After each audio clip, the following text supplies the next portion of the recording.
here's something we hope you'll really like. It's time for Planet Green. We have launched. We have completely launched. We've started the show, and it is Planet Green Trees. We're about to embark 2 hours of medical marijuana and marijuana reform in Michigan.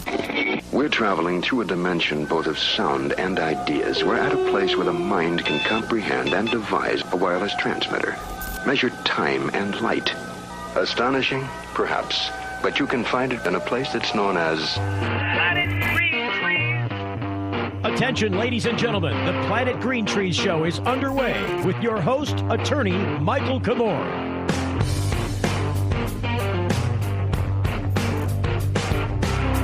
Here we go.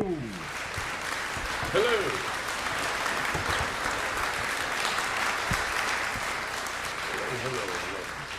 Guess what? We're doing it live. We've All right. launched. We'll do it We've live. launched. Okay. We'll do it live. We'll do it live. Fuck it. All right, welcome everybody. We're doing it live. Planet Green Trees, episode number. Let me see where we are. I do have a more organized way of doing it. 504. 504. Wow, that's a lot. The phone never stops ringing. Today's date is That's what it seems like. March 4th, 2021. On tonight's episode, we have returning, and I see him in the queue already. He's on the Zoom. Michael Thue, who has helped champion the epic and profound decision of the Court of Appeals, published case. Look it up, Thue, and no longer can judges violate people, revoke their probation for the medical use of marijuana. Yet, But what if they the phone never stops ringing. John Schlicker, Cannapalooza Worldwide, is going to be joining us. We're going to hear about him and the plans for the they doing it opening up of Cannapalooza Worldwide. And I understand Chef Gigi, Cannabis concept chef, is going to be joining us to discuss food and cannabis. Tonight's possible topics, of course, in no particular order, and maybe not even any that we get to. There may be a rant. Apparently, Flushing Township residents expressed concern over proposed medical marijuana ordinance. What are their concerns? It's concerning. And, You know what it's about, right? right, Sorry. that's fine. And we'll get to some other things. We'll figure it out as we go through. We got a lot to get to. A lot. One could even say there's no way we're going to be able to keep it in the shell. And We on are time. definitely staying on time tonight. We're staying on time. Staying on time. Jimmy the This Pepper wall I've guy. created here does not seem to prevent Jim from making sure we're going to stay on time, which is good to know. Yes. Moving around the room, want to introduce everyone here live with us and also participating via Zoom. These, of course, are the community entertainment people, we like to call them. Please welcome from the bunker corner, the trifecta, you could say, Tommy, Justin, and Dan. Or the three-headed monster, whatever you like. Which one is the middle piece? Who's the bottom? Do you guys get that? Do you guys get that reference? Right. Okay, that was the most disgusting show I've ever seen. Centipede? Is that what you're talking about? Yes. It's bad. Yes, the human centipede. It's bad. Which version? really bad. Part 1 or 29? I mean, how many times can they do that show? More than once. It's bad. It's really, really The gross. South Park version of it did me, and I didn't even need to watch. All right, moving around the room, we got... Is there anyone over there? Are you blocked out? There's no blackout over there? No, right here. Right No, here. right here. Right here. No, there's nobody here, but let's zoom in on the The open room? on Justin. We got Justin. He knows he's got... let's make sure we get a shot of him. There. you know, we There never, we go. Why doesn't Justin play guitar? Isn't he supposed to be a guitar player? I Why is he don't not know. doing live He music? is a guitar. I mean, whatever. Justin, are you going to play a song tonight? All right, Justin's going to do some live music. Okay. All right, moving on. That's coming up at We're trying to stay 9. on time. Yeah, we're on We've time. got Jimmy Powers. Yeah, that's me. Jimmy Good the evening, Sheriff. everybody. It's good to be here. Excited for the show. Excited for the musical interlude from Justin. So we'll get that queued up. Yeah. All right, moving on. We got a one and only flying like an eagle. He came in smooth as fast tonight. Yeah. Smooth as fast. My dear friend Steve Miller. Steve Miller. All right. It's good to be here. Number 504. We're trucking along. Choo choo. Carrying on the good news. Reporting on what are district courts are doing and not doing these days. It's a shame. All right, we're moving up to the Zoom room there. I see we have esteemed barrister and sometimes known as the Rasta Rabbi, like his shirt tonight. He seems to be a Zoom master of his own right, and I understand he's going to do his own report on his visit to a dispensary, which until this point I understand he was, how do you say, dispensary virgin? Yeah. And but he is now not that anymore. But please welcome my dear friend, barrister and attorney, saxophone player, Alan Pizer. Thank you. It's a pleasure to be aboard the Planet Green Tree spaceship, which is flying overhead, giving you the latest and greatest news on medical marijuana, sponsored by Komorn. A medical marijuana issue or an issue with criminal offense or with licensing, should give Komorn Law a call, 800-656-3557, or visit Komorn Law on the web, or try and flag down the spaceship, which is flying overhead, piloted by Jim Powers and steered from the rear by Jamie Lowell. And as you said, I've got a really important announcement today. Steering from the rear. Yeah, There he is. Jamie loves the rear. Your admiral. And, but I have never been to a dispensary, ever. I've been in head shops where they sell paraphernalia, but I've never been in a legal store that sells marijuana. And I was in one this week. I was in 315 Cannabis. Really an amazing store, beautiful layout, very spacious, and it was a deluxe place.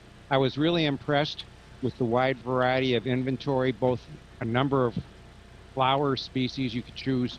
I must have counted 20 or 30 different top shelf buds they had there, plus you had your choice of edibles and oils, and a wide variety of accessories ranging from glass bongs to other stuff I don't even know what they're for or used. I mean, the technology for cannabis smoking these days, I'd need to get a lesson just to do there. But the really thing that impressed me most about 315 Cannabis, aside from their beautiful location at Hoover and 8 Mile, was that we had about 6 lawyers touring the place, and after we left, they still had inventory.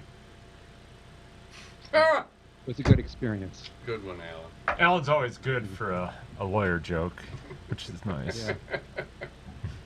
Well, we did our best to try and clean them out, but I was very impressed with the place. It's really nice. quite an elaborate That's place. over in my neighborhood. Interesting. I wonder if you guys should have pulled some kind of shenanigan because you're lawyers. They don't have to keep up with the maximum sales they're allowed to provide you. Was it something like that? No, they did let us in, though. Normally you can't go in unless you have a medical card, but they made an exception for this tour for us, and they gave us a really nice tour. They had some staff talking to us and showing us all around the back. You're not getting anybody in trouble by reporting this now live on. Yeah. More importantly, how can you draw any of those conclusions if you've never been in a dispensary before? Correct. Well, that's true. And if you've been in head shops, That's I've been true. to Hash Bash. That's true. So, I mean, that's almost like being. So let me ask you a better question then. How did that Hash affect... Bash is nothing like No, being in here's a the way to ask it. dispensary. Alan, how was that experience of going to that dispensary compared to the Hash Bash? Well, the thing is, everything was in one. It was at like one room in one location, whereas at Hash Bash, you got vendors all over the place. You could buy weed for over a half a mile of locations, where at this place it was just one big room that you needed a medical card to enter. But they had a very knowledgeable staff there. I was pretty impressed. The other thing that really impressed me about their weed selection was they had it labeled H for hybrid, I for indica, or S for sativa. Oh, boy. You're going to fire Jamie Lowell up. I sense his steam coming out of his ears right now. It's all bullshit, isn't it, Jamie? God. This is a topic. Michael was pretty clear about his position on it when he was speaking with the consultants from Ohio. Well, what my point was, when she said that, I said, well, how do you know whether it's indica or sativa? Is there a gene marker? What are you using to make that classification? And the answer was more or less through the hind seat of their pants. From what and even if you were correct, what information do you think it provides? It's all bullshit, isn't it? Nothing. Nothing. Yeah. Maybe Not. It used to be a shape, right, James? Wasn't one allegedly like more shapely, like a Christmas tree or something like that? Than the. It's morphology. The plants that grow tall and spindly with thin leaves versus the short and squatty and wide leaves, and all the combinations thereof. All right. Well, actually, but there's no distinction between it. You can't bring in like a handful of, ground sativa and a handful of ground indica into a laboratory and somebody can tell you somehow through a test which is which. I mean, they're probably not even subspecies, but that's based still on debated. The terpene profiles. That's it. The terpene profiles is where it's at now. Well, we're going to talk a lot about that, and we're holding off on you being the special guest, Michael Thue. Holding off, let the build-up go for the introduction, and because we have more time this week to discuss it. All right, moving on. We've got next my dear friend Jeffrey Frazier, who just set off a bunch of text messages, which I didn't get a chance to read, but he is here. He's in Texas. I understand he's got electricity back up. He's looking very Johnny Cash tonight. Please welcome my friend Jeff Frazier. Hello, Michael. Hello, everybody. Yes, from Texas, where doing no math, brought to you by the same people that brought you no water and no electricity.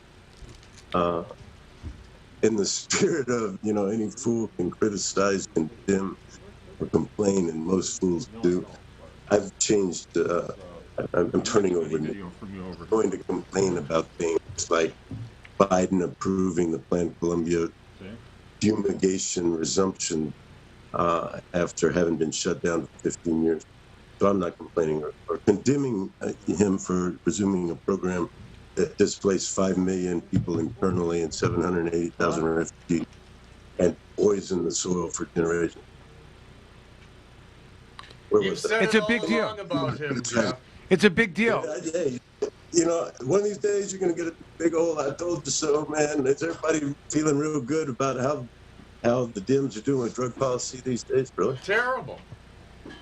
You've been saying it all along, Jeff, and I but he also said not to vote for the lunatic. So, well, I mean, who was the lunatic in the last election? Who are we identifying as the lunatic? Yeah, which one? It's the one that's on the grass. The art. The hall, the grass. That should be pretty simple. There's several in my head. I'm not going to complain anymore. Jeff, just to be clear, what has happened here is that they didn't do this on their own. Colombia doesn't have its own. I mean, it should have its own independent, but they were influenced by Biden speaking with the Prime Minister by diplomacy, encouraging them to start this project up again. I saw that article. They have to somehow get permission from the courts, maybe, or some kind of government. But it's happening again. Is that what's going on? Yeah, I mean, the policy, which is a massively failed policy, is for aerial eradication of the coca crop by way of crop dust, fumigating with jacked up Roundup, basically glyphosate Roundup. We sued them years ago, 2007. They were even sued before that to stop because they were just completely defoliating the entire countryside.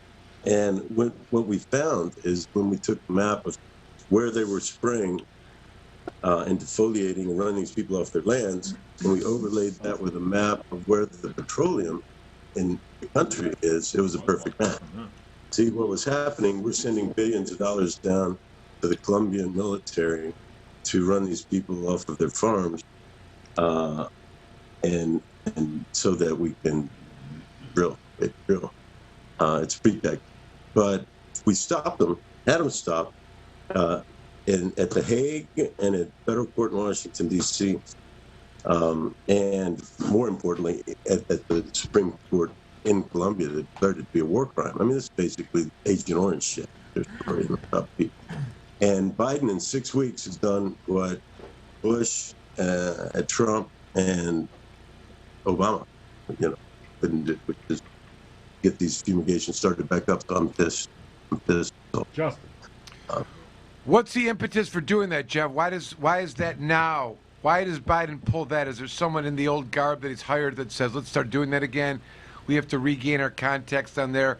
We have all this money coming in from oil companies that want us to clear the way and buy this land and fund our military excursions in South America. Is that an interest, do you think, of this Democrat? Well, Yeah, I think so, very much so. I mean, Plan Colombia, which basically was pumping billions of dollars into the Colombian military, billions and billions of dollars into the Colombian military, to protect United States companies' interests in extractive technology, and oil and gas and coal and carbon and forest and this, that, and the other. They were massacring people and killing union leaders and all kind of stuff. And they did it all in the context of what was sold to the United States or the United States public as a war on drugs, a war on cocaine, or polio, the drug sold to them, to us, as a drug war, an extension of the drug war. It was sold to the Colombian citizens as the continued war against communism. But what it basically was, what they were doing is body count, more body counts that the Colombian military could come up with, more money that flowed from Washington, D.C. to give them more goods and services and shit. So anyway, the aerial fumigations with this defoliant has been their chief terror weapon, to defoliate campesinos' farms and run people off the land. It's a shame. It's a shame because of all that damage, they're still trying to figure out how to fix the soil that they've damaged, right? There's all this terrible contamination. Imagine, I'm sorry, yes. But imagine that parts of the government are calling us and saying, hey, look, we fucked up our soil so badly with this war on drugs, with this Roundup ultra poison that we're pouring on all this stuff. Do you think that legal cannabis could come in and help us to clean the soil and be an alternative crop and all this other kind of stuff? And it's working. It's working, and that's why the defense industry and the defense intelligence and the military there in Colombia is coming back to retake their principal means of control over the zone. I mean, they'll just flat. You know, there's entire provinces of beautiful outdoor grown hemp that, you know, they think nothing of spring. 20,000, 50,000 acres killing. So this is bad. Biden, bad. It was a Clinton plan, bad. It was all put together to assist Occidental Petroleum Company, a corporation where Alcor seniors sat on the board for years. Democrats, bad. South American drug policy. That's true. We'll come back to it. We're going to be talking a lot about hemp today and see what we can do. We're going over now to Jamie Lowell, the person at times has been said to be responsible for everything. So if you're unhappy, disappointed with something, please remember it's Jamie Lowell. So please welcome Jamie Lowell. Hello. Glad to be here. So I attended I'm on a policy committee for the Michigan Cannabis Freedom Coalition, and discussed looking at what some lawmakers are doing and the fact that in the midst of our efforts to put some pressure on the lawmakers to correct the irrational continued placement of cannabis on the controlled substances list. And there was a suggestion of, and I saw some language that came out at the end of last session. It was brought back up in this meeting, where it's believed that a D-list kind of compromise is to create some language that said something to the effect that it's Schedule 1, unless you're following the laws under the MMFLA or MRTMA or something like that. Jeff, does that sound like a reasonable solution then, so everybody's happy? How they know? What is it probable cause? That is effectively, almost precisely what People versus Brown, the case that hung us up for so many years, says. I don't think that's reasonable. Yeah, I said that kind of rhetorically because I knew that you would probably not feel as though that was adequate, and it's not, quite obviously. And the other thing that's the rule of People versus Brown. That's interesting. I want to learn more about that when the time comes. And then I was at another meeting with the Cannabis Caucus, and somebody brought up a friend who is in some kind of legal trouble and is not necessarily headed toward being able to use their cannabis during this bond or probation or something like that. So it's being blown off regardless of the great success that both Komorn Law and Michael That's Thue what we're had. hearing. Well, we're going to talk about that a little bit. That's what they like to do. That's what they like to do. They make the rules and break them. It's kind of disappointed. We're going to go. So we have. Let's introduce him while it's perfect transition here as Jamie kind of warmed that up. Joining us again, but with much more time this time. Please welcome Michael Thue, the accused in this phenomenal, epic, profound case from the Court of Appeals, and friend of myself and Komorn Law, champion. I told him when the opinion came down, and when we win this, they're going to want to erect a statue of his head and face in front of the courthouse. I don't know if they've done that yet, but that's one of the things we should be doing.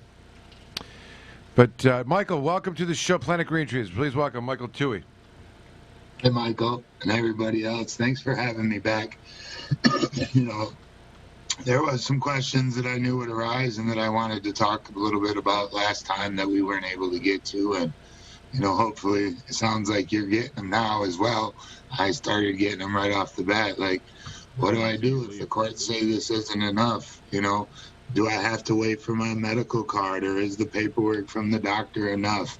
You know, do they have the right to ask for a letter of the doctor or a copy of the certification and have your medical records for a court case? You know, these are questions that are kind of coming up, and, you know, I'd like to talk to you a little bit about those tonight. Well, we've got Alan here and myself, and I mean, the reason we named the show "The Phone Never Stops Ringing" because we've had literally, we probably, I don't know, 10, 15 calls. For 2 weeks. I'm gonna quote from a conversation I was listening to where Steve was talking to maybe the 7th out of the 9th call from someone complaining that they probation, no one was paying attention. They're threatening to take the person's driver's license if they continue to use marijuana while they're on probation. And I heard overhearing Steve say, "It's time for a civil war. This is crazy." Like Steve's like talking to the client and like encouraging the attack of the courthouse. But it's you have a lower court not listening to the higher court. What is that? I know. What is that? So how do we rectify it? Like last time you said we can't sue the state, like we can't sue the county, that they're like immune from prosecution and that we had to sue an individual. But how do we make the local courts listen to what they're, you know, we know they've all been notified of the ruling. Right. Well, I think there's an appropriate case where there's, I mean, one of these ones with the driving may be the one, but I think obviously there's any citizen could file a judicial tenure complaint. You know, there's a way to do this. You go to the Judicial Tenure Commission's website and find I want to file a complaint, and they will give you a form to fill out and send in and let them investigate that particular judge. And that's the purpose of that agency. The other thing I think from a more legal, you know, Michael, it's interesting. When we were getting these calls, I was, like, your case literally should require no more lawyering on that issue.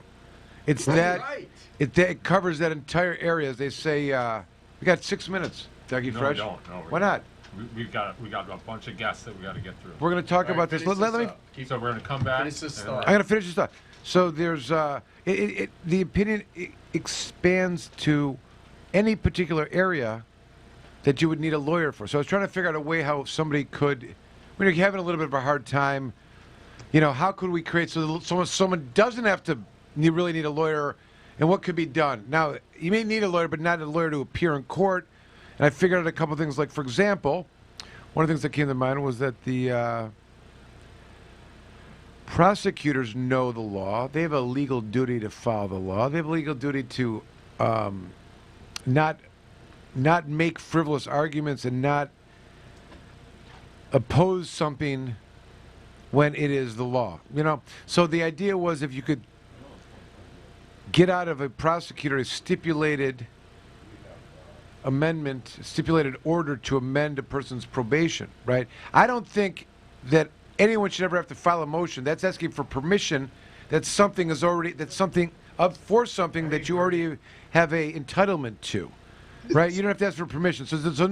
Now some lawyers would say, well, we got to file a motion because there's an existing order, and even if there's some case laws that even if the existing order is unconstitutional, you cannot, you still have to follow it. But that doesn't matter.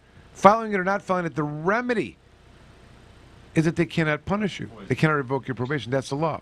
So you shouldn't have to even go through it. But my point was that the prosecutors, they're not stepping forward and saying the law is not being followed. But if asked to stipulate in a stipulated order to amend the court's sentence to include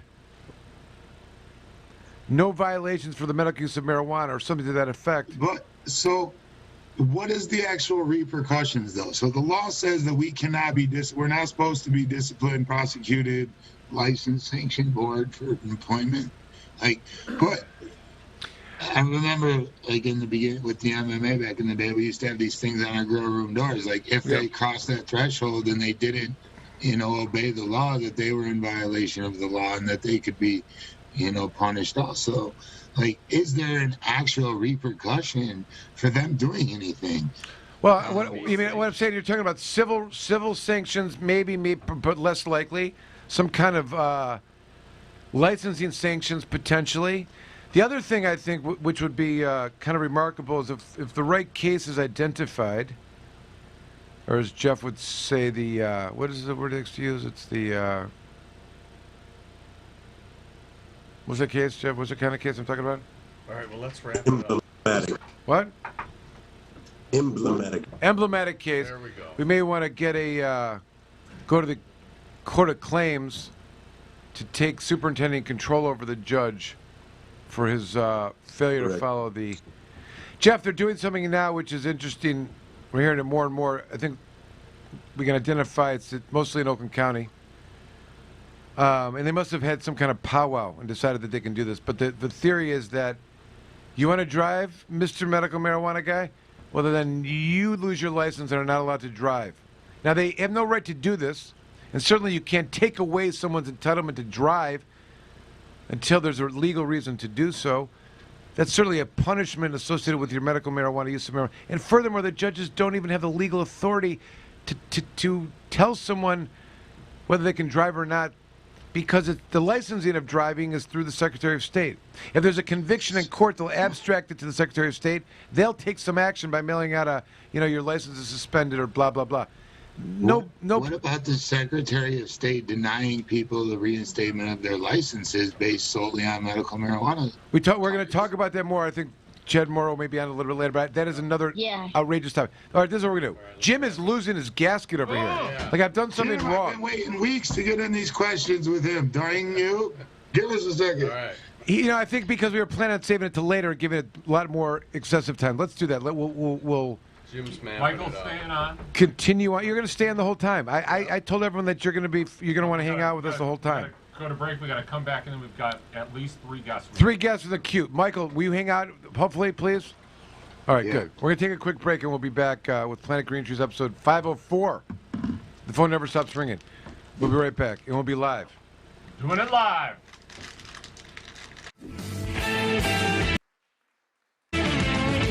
The Planet Green Trees Show.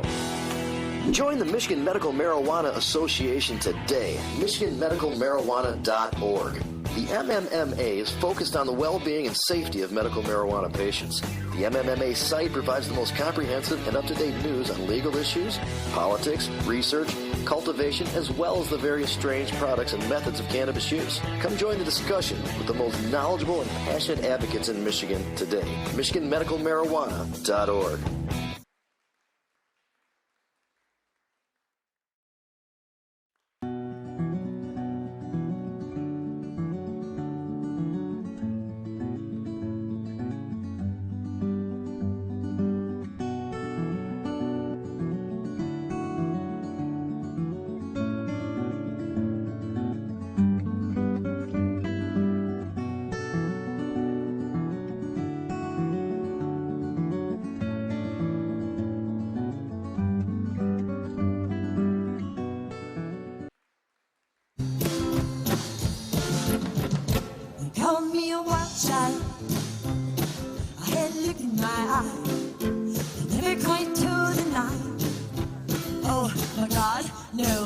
tried to put the girls outside, but I never tried to get in. Was a long time coming, but I figured out something. One big family of evolutionaries, growing wild daisies with our faces to the sun. We're dancing free. Yeah, we are evolutionary. Wildflowers, baby, we are different. Yellow one, we are a colorful garden, a living and loving, growing up wild and teach their own way. I hear them all say, one man's path is another man's trap, and you can't deny that. Hold no fury, no judge in jury. No, we're all trying to make it home. Ain't you glad that we're not alone? One big family of evolutionaries, rolling wild daisies with our faces to the sun. We're dancing free, free, free. We are evolutionaries. Wildflowers, baby, we are different. Yellow one, we are a colorful garden of living and loving. We are a magical garden of living and loving. We are a mad, crazy garden of living and loving.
Hi, this is retired Sergeant Steve Miller, and you are watching Planet Green Trees. Here's Michael Komorn with more Planet Green Trees.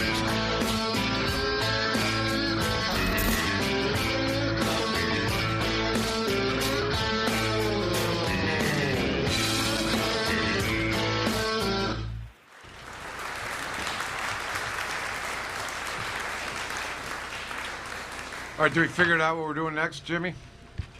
Because I'm relying on you. Yeah. Are we back on? Yeah, we're back. Welcome on. back to Planet Green Trees. Stand You're by. back. I saw Adam Brook in the comment section. I know he's got some big medical procedure coming up. Just want to send some positive vibes to him. Absolutely. Oh, please. Yeah.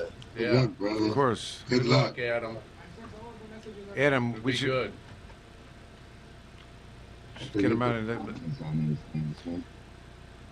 make sure people send some good vibes to Adam. Absolutely. Where did Jim go? He seems to have. Could we have Adam call in so we could maybe we want to? We're gonna get Chef Gigi on shortly. Okay. She's Cannabis working shop. out some. Justin is working out some technical things right Come on, now. Justin. But then we also have John Schlicker calling in. All right. Gonna talk about Cannapalooza. Well, why don't we do this while we're waiting for this to happen? Just, Jamie, update everybody on what's going on with Hash Bash, so people understand whether or not there's going to be an official Hash Bash that will be. Well, there's another digital hash bash as an alternative. The permits are still not being given out, and gatherings of the size of a normal hash bash are not going on, and all that kind of shit. And so there is an online version, and it's just it's more polished. There's a lot of pre-recorded things, and it's got a lot of really good participants in it, and it's going to be a great production, and it'll be on to be viewed and archived for well after the first streaming of it. So whatever somebody plans to do on Saturday, it'll be there. And it's going to be really cool. It's going to raise some funds for the Michigan Cannabis Freedom Coalition, which was the group that essentially worked with Michael Thompson. They come out and try to create a pathway for many more to come out, and for the John Sinclair Legacy Foundation. Obviously, he's the reason that it goes on, and we're trying to preserve his legacy. What are the streaming platforms for it this year, Jamie? For sure, there's more, but for sure, Twitch, YouTube, and Facebook. Okay. But there's other ones too. And whose YouTube would that be under? It's going to be Ann Arbor Hash Bash YouTube. We'll put it out there. I mean, or it might already exist. That's actually not my end of things, but it'll be pretty easy to find, no matter what. I think this might be the first year, just for a point of interest, we don't need to talk about it that much more, but there's going to be representation from NBA, Major Baseball. NBA would be Al Harrington, Major Baseball with Joel Zamaya. Hockey, of course, with Darren McCarty. And football with Eugene Monroe. Many great speakers, though. Got John and Chad. See Chad and John lurking around. Yeah. All right, good. We've got John and Chad now in the Zoom room. Hey, guys. And Q is going to anchor the emceeing, and a few people are going to switch off. Okay. Introducing some of the video clips. Well, I wanted to know because Jamie, what you're saying is that if you're anticipating going to the Hash Bash this year, you're going to have to do it virtual. I'm sure some people will be protesting the Diag anyways, and I think it's God bless a sure bet that some people will. Many more people showing up there than last year. Things have gotten a little bit better, But what I was saying is, if you could hold on a little bit, there's a good possibility that the worldwide Cannapalooza will be taking place up in John Schlicker land. Oh, buddy. And And speaking of which, there he is. John Schlicker's here to talk about that. In fact, all of that fun and excitement that you would have kind of waited for and it's built up all winter, that first Saturday in April that you like to burn off there in Ann Arbor, save it. Save it for an elite party. April that you like to. At cost plus. Ann Arbor. John Schlicker, welcome. There's nothing official yet, but John Schlicker, worldwide Cannabis Palooza's, it's going to happen this year. Is that what we want to believe? It is going to happen. I'm having a hard time hearing you all. But yes, it is going to happen August 20th, 21st, and 22nd at the Enchanted Magical Forest in Standish, Michigan. All right. That's the are other events that take place there, or is this just a special John Schlicker magical? Is that what you said, magical forest? Enchanted forest. Because are you the one that's responsible for being the wizard to enchant it, John? He's going to be Papa Smurf.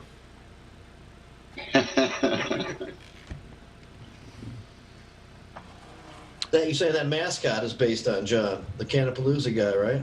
Yeah. Yeah. I mean, of course it is. And it looks like Chef Gigi was able to join us. All right. Mabel, here I am. Yep. And so she soon just go ahead and click on your video so we can see your smiling face.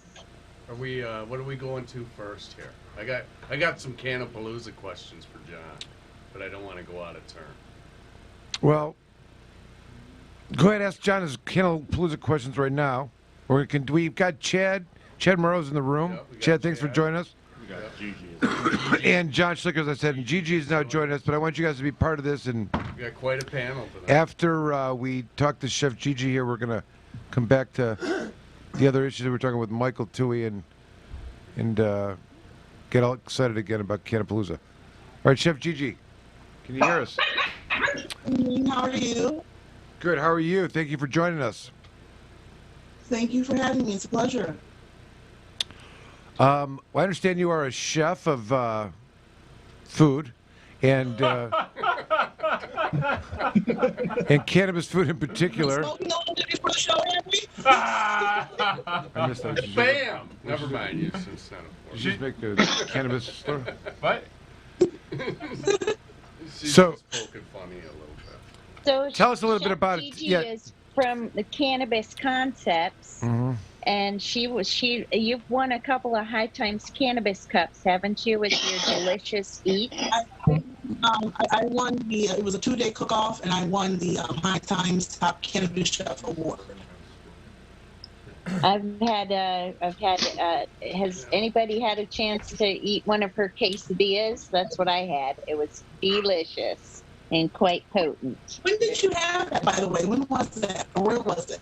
Oh, goodness. It was in at the Clio High Times Cannabis Cup. I want to say maybe 15 or so. Yeah. So Gigi, was that contest kind of like an Iron Chef style thing where you had to just... Yes, it was a very intense 2-day cook-off. We did not know what we were going to cook beforehand. Everything, the audience got to pick basically the topic out of the bag, and we just had to go and get the ingredients before your opponent, and then you had to just prepare it under 30 minutes. And it was very intense. 2 days of that too. Like the second, having to try to sleep the night before the second day was almost impossible. Yeah. Uh-oh. Right on. What? So tell us about some of what Cannabis Concepts does. Well, we do a little bit of everything. We offer consulting. We do different presentations. We also offer cooking classes. Just basically anything concerning food and cannabis. You guys do like catered dinners and things like that, infused, of course. We do have private dinners for our members. Yes, we do. Awesome. So what are some of the foods that are most enjoyed by the people you interact with? What do you think the best way to... Well, that is like a wide variety of foods. We have our pop-ups, like when we were doing Cannabis Cups, so we had our Get Mexicated pop-up, which was a lot of like the burritos, the quesadillas, the tacos, handheld little munchy kind of items. And then, of course, we do things like we have our famous Rasta pasta, which has over 9 different seafoods in it. and a very delicious creamy jerk sauce. We do a tomahawk steak. We do anything from lobsters and filet mignon right down to, like I said, your handheld taco, any other kind of munchie or treat. Everything seems to be quite popular. Cannabis and food go together. When you yes, they do. Without giving any. The bad thing about it, it just makes you want more because, of course, the munchies kick in, and it's just like this vicious cycle. It's good for business, though, right?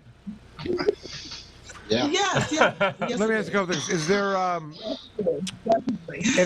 and I'm looking for you to give away any of the secrets, but I know there's various ways in which it is cooked within the food. Is it? You get it into the food by way of butter and other type of oils and things like that in terms of the mixture, or are we talking about some other types of techniques? I was going to say, everything has its own.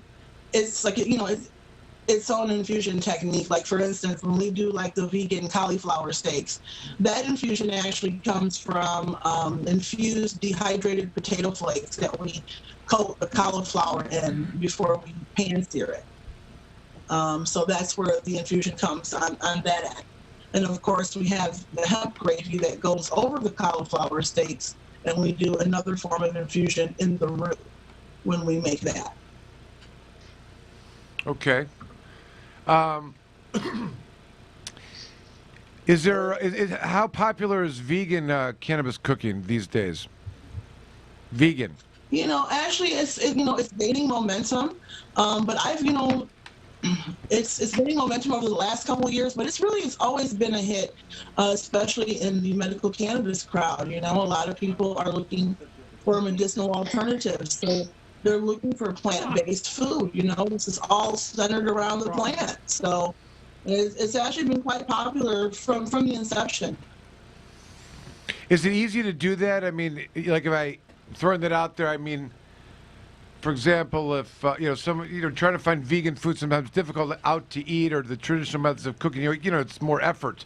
Is it easy to make those kind of adjustments with cannabis in terms of oil or butter or other types of? Well, I was going to say sometimes we have like for instance, I'll have a vegan that is oil free.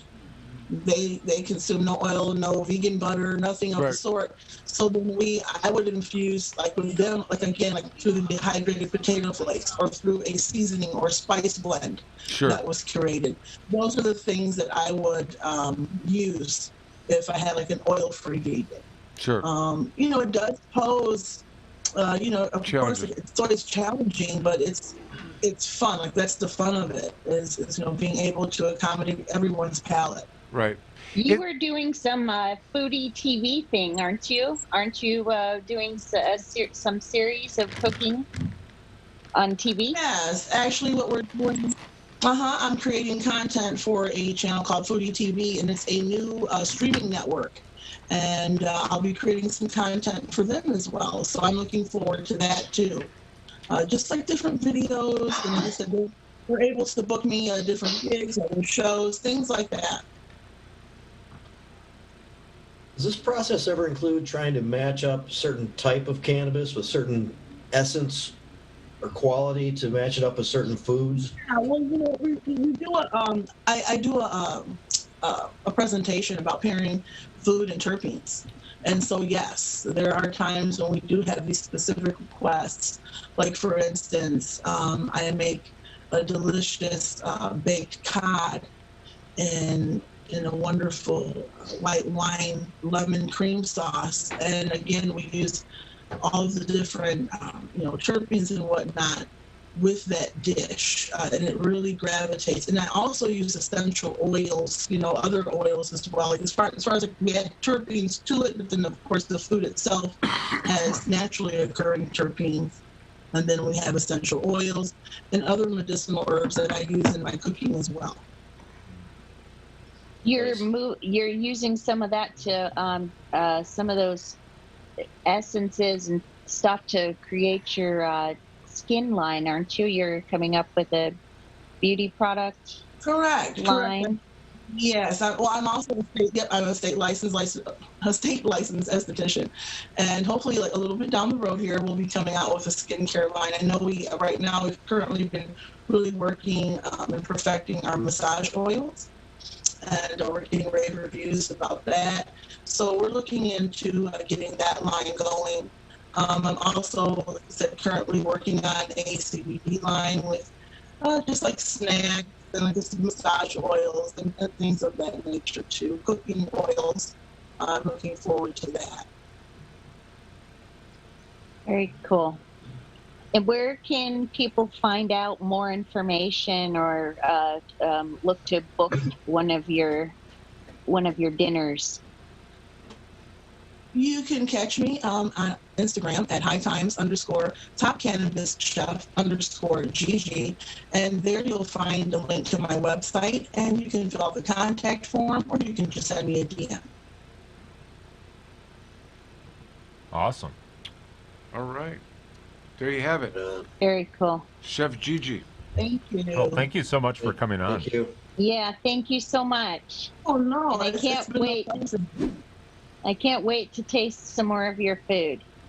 These good things in store. Yeah, once I was going to say, once things calm down a little bit, and you guys are back in the studio, I would love to be able to come and we could do a live tasting. That would be excellent. Yes, let's plan that.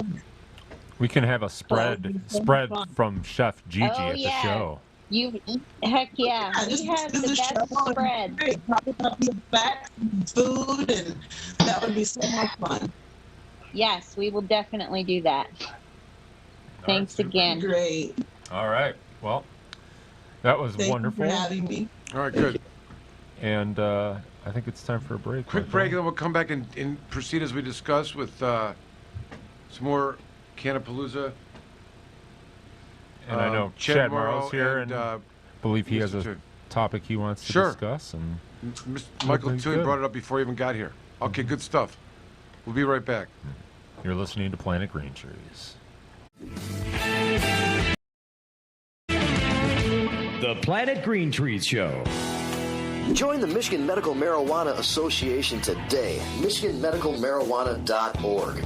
The MMMA is focused on the well-being and safety of medical marijuana patients. The MMMA site provides the most comprehensive and up-to-date news on legal issues, politics, research, cultivation, as well as the various strange products and methods of cannabis use. Come join the discussion with the most knowledgeable and passionate advocates in Michigan today. MichiganMedicalMarijuana.org.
Komorn Law.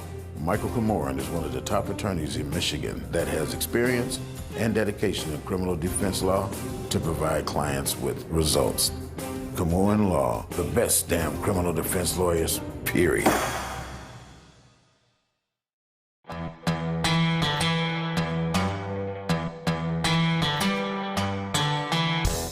An important and historical farm crop in American agriculture is returned after having been classified as a controlled substance and illegal. On December 20th, 2018, the President signed the Farm Bill, also known as the Agriculture Improvement Act of 2018, into law. The signing of the act was great news for the hemp industry, which amended the definition of marijuana in the Federal Controlled Substances Act. Hemp is now defined as the plant, Cannabis sativa L, and any part of the plant, growing or not, with less than 0.3% THC concentration on a dry basis. The plant itself is no longer a controlled substance. Hemp is one of the most versatile plants on earth. From clothing, fiber, paper, building materials, hempcrete, biofuels, CBD, and medical uses, it has been a part of America's industry for over 200 years. Even the United States Constitution was drafted on hemp paper. The time is now. If you're thinking of getting in the farming or processing of hemp, contact our global experts, legal, and consultation teams to make sure that you're on the right road when you venture into the new hemp industrial revolution. Michigan Hemp Industries has been a leader and advocate for the return of the hemp industry, so come be a part of the new revolution in agriculture in Michigan.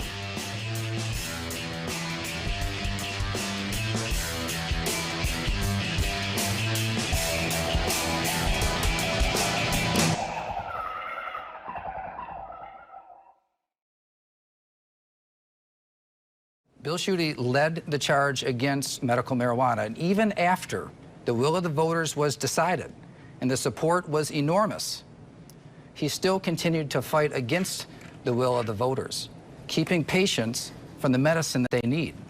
So I think it's important that we all speak up on what we think about this initiative.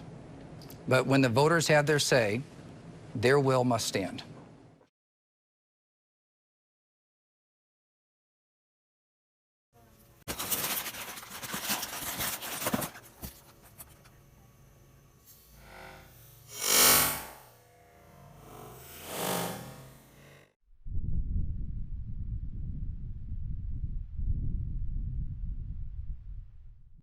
Here's Michael Komorn with more Planet Green Trees.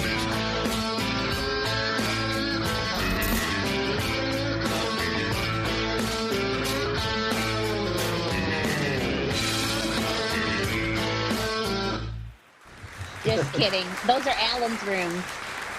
Yeah. Uncle Alan's room. All right. Oh, we're back. Thanks for staying with us. Uncle Alan. It's Planet Green Trees. It's 9:04. We got about an hour left here. We're going to get through all of our great guests and topics. And we left off. First of all, we've got John Schlicker here. We've got Michael Thue and Chad Morrow. And each of them offers a lot of a wealth of knowledge and information for tonight. We were left off as we were transitioning back to Michael Thue. John Schlicker, tell us a little bit about what we can expect from Cannapalooza this year. Cannapalooza. And then, Steve, what was your question, if you remember? Well, basically, just starting off, I was fortunate enough to participate in the last Cannapalooza. Dirty Dan and I, if you remember us being there, John. And yeah, Esteban 420. Yes, sir. We had good times at the last Cannapalooza. So what can how's it going to be different? There was a fungus among us. Yes, there was plenty of fungus among us at the Cannapalooza. Yes, amen. You gotta love nature. So. Yes, you do. How is the next Cannapalooza going to top the last one, I wonder? Well, it's going to top it. We're in the enchanted magical forest, and there's a lot of fungus amongst us. Sounds like there'll be plenty. There should be. Nice little creek going through the property. It's private property out in the very rural and residential area, 5 minutes off I-75. Nice. So address will be announced at a later date, but it is going to happen. We're in the beginning stages of really finalizing some details. We've got good music, good entertainment. We've got educational speakers.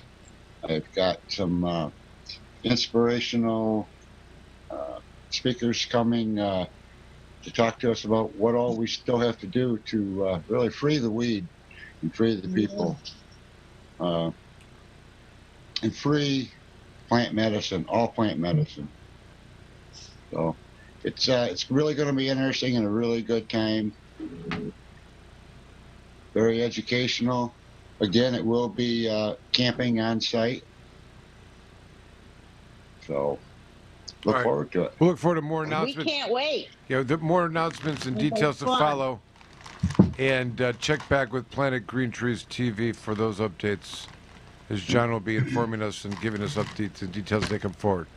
All right, thank you, John. Yes. We have a few Cannapalooza. Thanks for having me veterans on in tonight. our, Please stay if you will. We'd love to have you stay on here. We've got, because one of the things you said, what are some of the things we still have to fight about? And that brings us to, of course, returning to Chad Morrow and Michael Thue. And when Michael Thue, as we introduced him, and we're thanking him for sticking out for the whole show, said people are still getting denied their driver's license return from the DLAD because of their medical cannabis use. What can they do? What is this all about? Now we've got Chad Morrow, who's living evidence of that just taking place. And I don't want to get ahead of it. It's part of your story, Chad. So why don't you tell us about that and what your experience is, and explain to our listeners what I'm talking about, because I probably didn't do a good job introducing it. Please.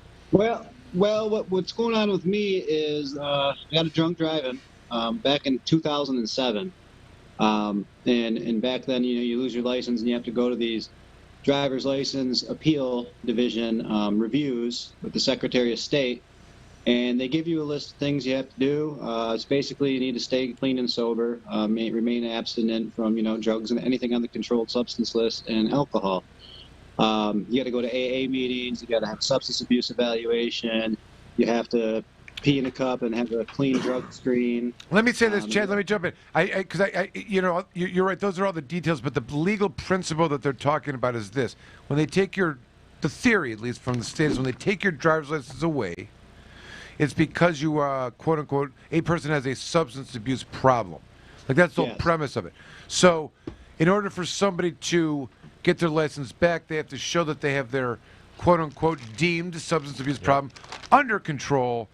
And the things that you're describing are the things that one might use to establish such a reality and explain it before the hearing. So I didn't mean to interrupt you, but the context of all this, it seems absurd, but there's a terrible ending of this. Keep going and explain some of the things you have to go through. So I've done all those things. And obviously the DUI was in 2007, so I did this several times over again in the years since, just to get these review meetings with the agent of Lansing of the Secretary of State's office. So once you do all their checks and balances, you get this review with a guy whose, to me, his job is to interrogate you and try to find you in some way, shape, or form, say something they can then use against you in the appeal to tell you come back in a year.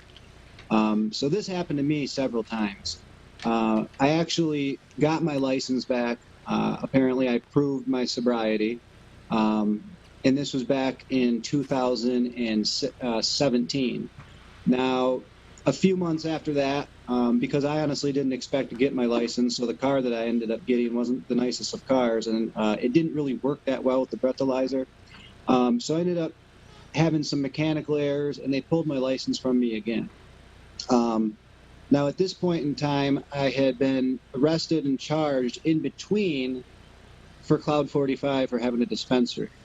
So when I went in front of the next review, I explained, my car broke, etc.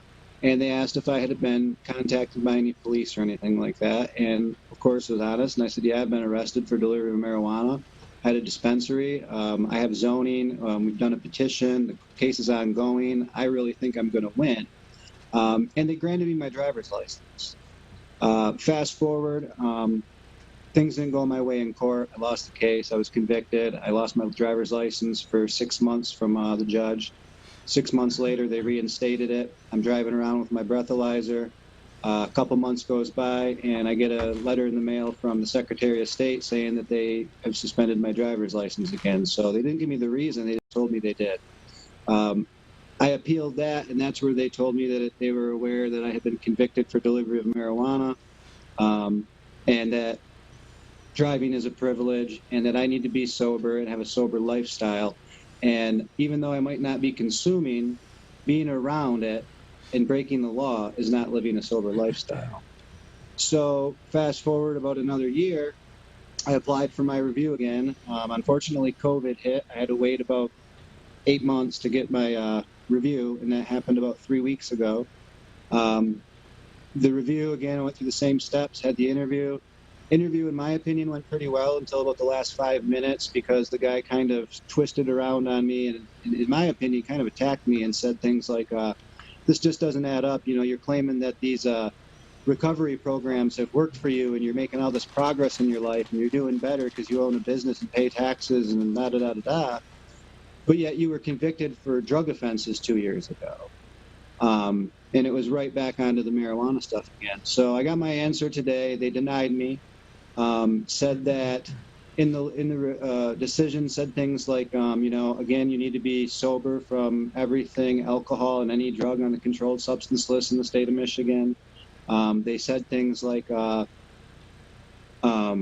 forget the exact way it was worded, but something along the lines of, you know, he thought he was operating underneath the law correctly with this dispensary, yet he didn't provide any paperwork from the state saying that he could do that, of which I had explained in the interview that this was pre-licensing.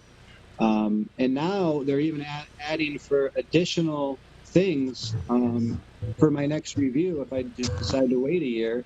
And they want copies of my pre-sentence report from my Cloud 45 convictions. They also want copies of every single medical marijuana card Laura's ever issued me. Well, that's interesting. That might be hard to come by. Hold on. All right. So, and I wanted you to tell the story, and I want to ask you a couple questions. Before you do any of that, I want to read something real quick. Do you have the opinion? A qualifying patient who has been issued and possesses a registry identification card is not subject to arrest, prosecution, or penalty in any manner, or denied any right or privilege. You don't think I know that? See Michael Thue up there? See, that's our case? That's what says that? Okay, I mean, you're preaching. So, obviously, there's a couple areas where this has come up. We had a call today about, check this out. I mean, just to show you that when the question was asked, what else is there to fight about? Here's a couple of them. Okay, number one is obviously probation is not necessarily over. We got the issue that we talked about last week, I think, even about how serious this is with the driving. And we have another proposed suggestion, which I think we can rally behind and it'll make a big difference. But let me tease you with that for 1 second, Chad, because it goes directly to what you're talking about. But just to give you another example, we had a call today from a mother of a child who is an adult now, but severely disabled, autistic, I think this is the way it was been described, living in a adult foster care home, adult group home, and had, he's had seizures his whole life, so she started to work to give him cannabis, got him certified as a patient, and she's getting all kinds of pushback from the government facility that's given the license, and they've opened up not a CPS, Child Protective Services, but an Adult Protective Services investigation against the mother. Now, she's, been complaining about the facility and has done these complaints the other way against the facility because of abuses and whatnot. But there's going to be a battle over. So when I said, this doesn't make any sense, right? Because your, 37-year-old son has a card that was given from Lara by a doctor who has his license or her license from Lara. From Laura. The right. adult foster care facility that is licensed by Lara. And the agency that's investigating you for adult foster has to follow the law. What are we missing here, But so that's another issue. But returning to Chad's issue, you would think that this language that exists and the clarity of it from the Michael Thue case, that it would be unequivocal that the use of cannabis, being a medical marijuana patient, would never suffice for purposes of denying someone the privilege or used against them to deprive them of an entitlement or a privilege, or take it away for that matter. No, but you know what? This story with Chad, this is not new, and it's not rare. No, but his case is even worse, as he's explaining to me right now, because it's usually an offense related to alcohol or controlled substances while driving. Yep. He's suggesting that this last revocation, or the pulling your reinstatement, whatever those restrictions were, was because of the felony conviction, which, because it's a Schedule I drug, will result in an automatic suspension from the Secretary of State. Correct. They send an abstract of the conviction to the Secretary of State, and then they send out a suspension.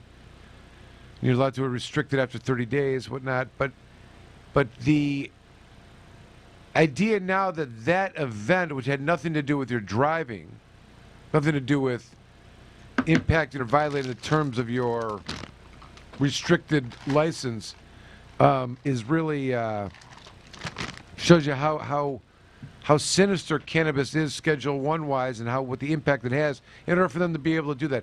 Jamie, that's another one right there as to how outrageous the remaining of Schedule I is here. This is the only way. I heard him say that all the things on the controlled substances list, and I was going to say, so our discussion continues into helping that particular scenario. Well, it's always been, and here you go. So the same thing that we just said about this the adult home.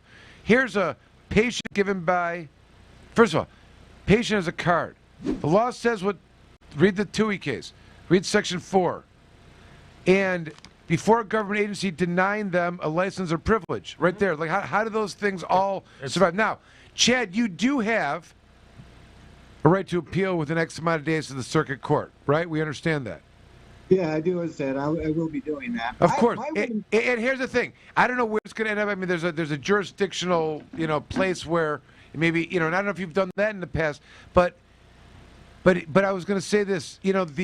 That's the thing. These administrative agencies, they do allow you to appeal, and if there's error, and you've just got this obstinate administrative judge, and that may be their thing, there may be another direction. I think, as I explained to Michael Thue, and from as the show's called, this phone won't stop ringing because there's still judges all across the state that are still not letting patients use medical cannabis, and they're saying things like, I'm going to take away your driving privileges, which is not. I mean, you can complain about the judges, as I said, just like any other bad actor.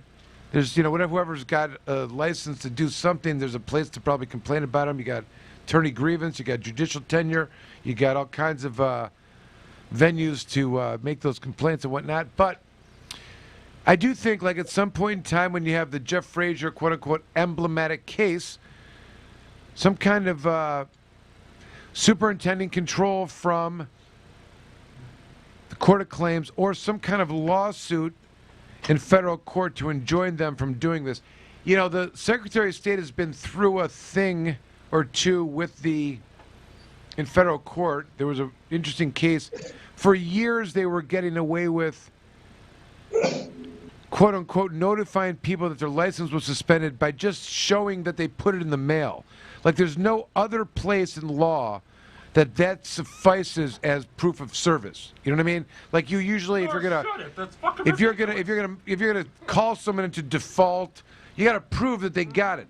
The only thing that was required in the law for the Secretary of State was that they showed that they put it in the mail to your last known address. Okay, and not to interrupt you, but that's how I found out I lost my license with the thing coming into the mail, because truthfully, I had just moved down here to Detroit area, and the mail was my old address, which went to my mom's house, and I got pulled over because they had ran my plates and said I was driving on a suspended license. And I'm like, look, I got a breathalyzer in my car, I got insurance, I got registration, I got this paper thing right here. What are you talking about?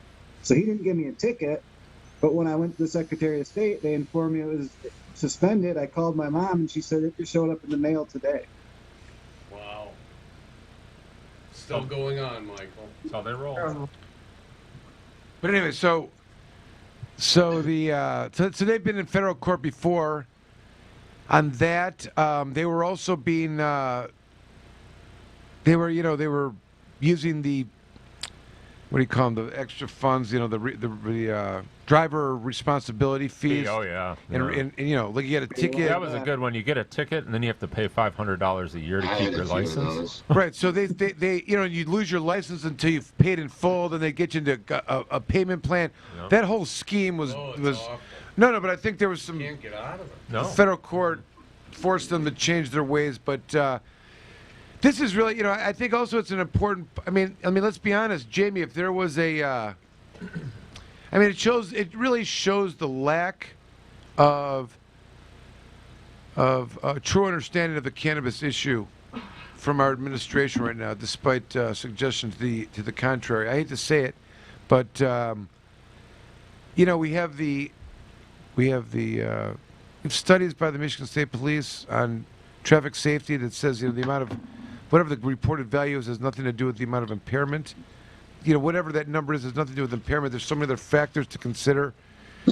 Furthermore, here you go. Here's something else that goes to the strength of the Chad Morrow plight, is that the case People versus Kuhn, Alan Peisner, found that the protections of Section 4 for driving for medical marijuana patient conflicts with the existing 257, 625, 257, 625. And what happens when something conflicts with the Michigan Medical Marijuana Act? Okay, and they said that that small group of people, patients, were immune from driving with any presence of cannabis in their system.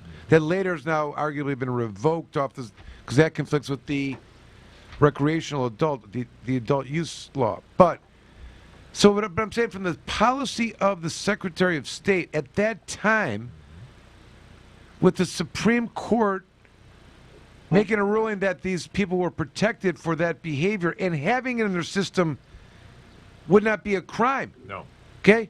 No. It did not carry over to this particular agency. What they're doing is illegal. You cannot do that. Section 4A precludes it. Period.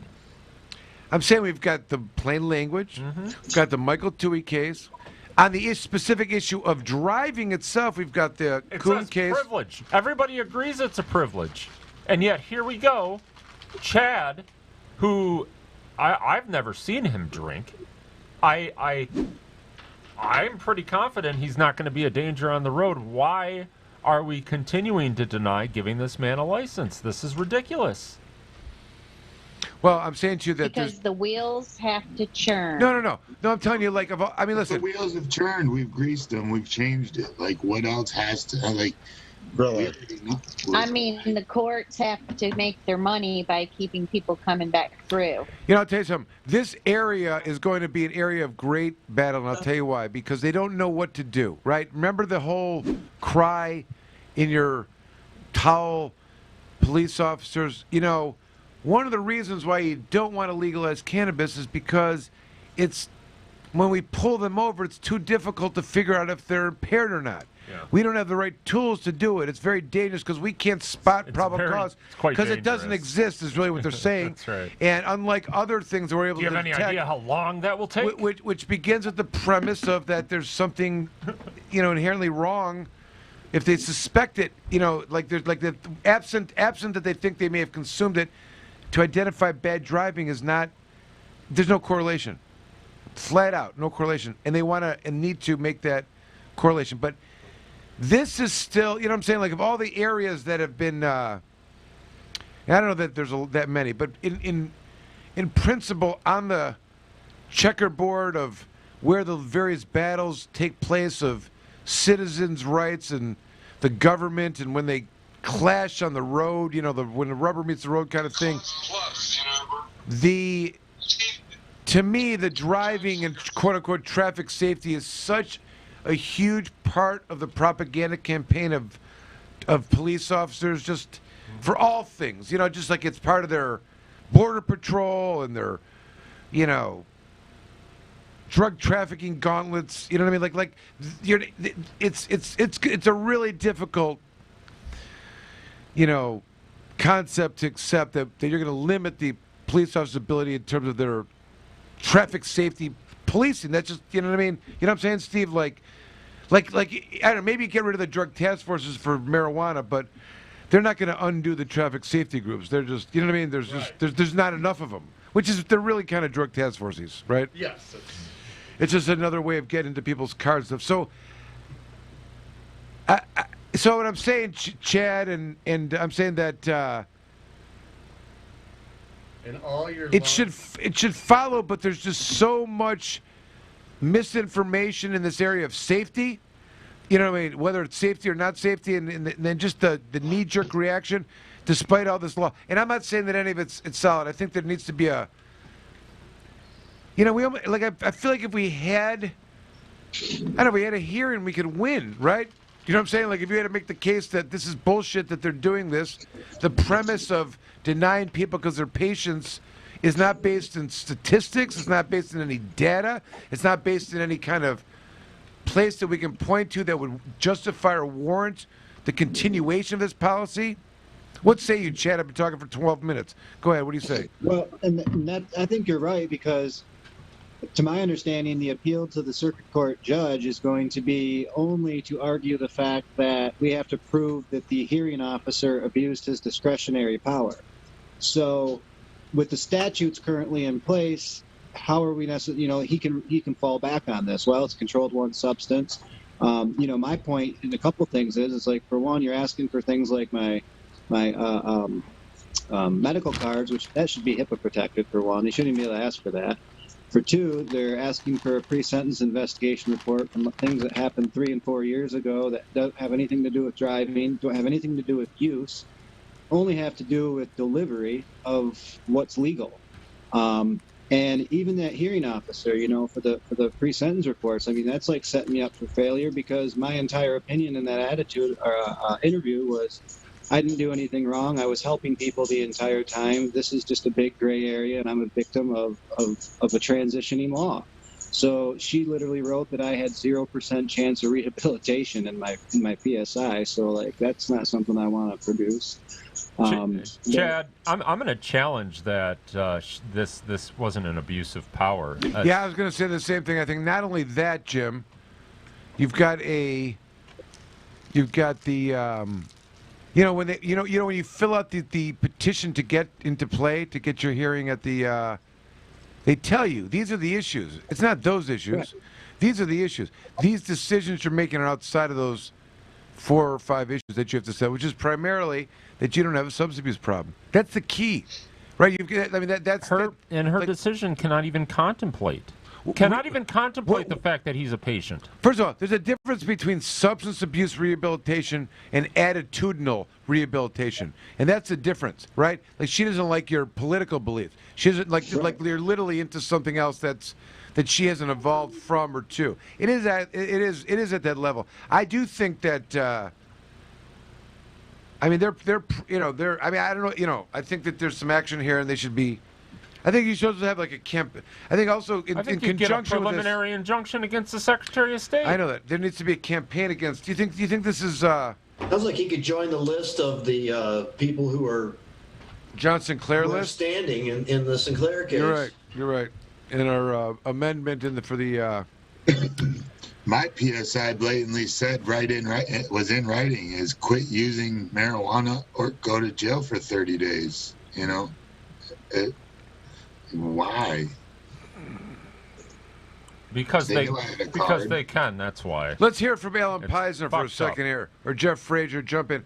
What do you do when a judge? I have an answer at the end. I'm not just saying this rhetorically. What do you do when a judge doesn't follow the law? What do you do? File a complaint with the Judicial Tenure Commission to ask the judge to disqualify themselves. When the judge denies a disqualification, you have it sent up to the chief judge. Called pulling the ripcord. I mean, that's the most extreme situation. Did you say pulling the ripcord? That's my thing. What are you doing? You're taking my whole strategy right there. No, he's saying when it's going that bad. But he said move to disqualify the judge, which is something that happens sometimes. And, of course, you have to make the motion in front of that judge, and then you have a right to de novo review in front of the chief judge. If they're the chief judge, is supposed to be assigned to somebody else.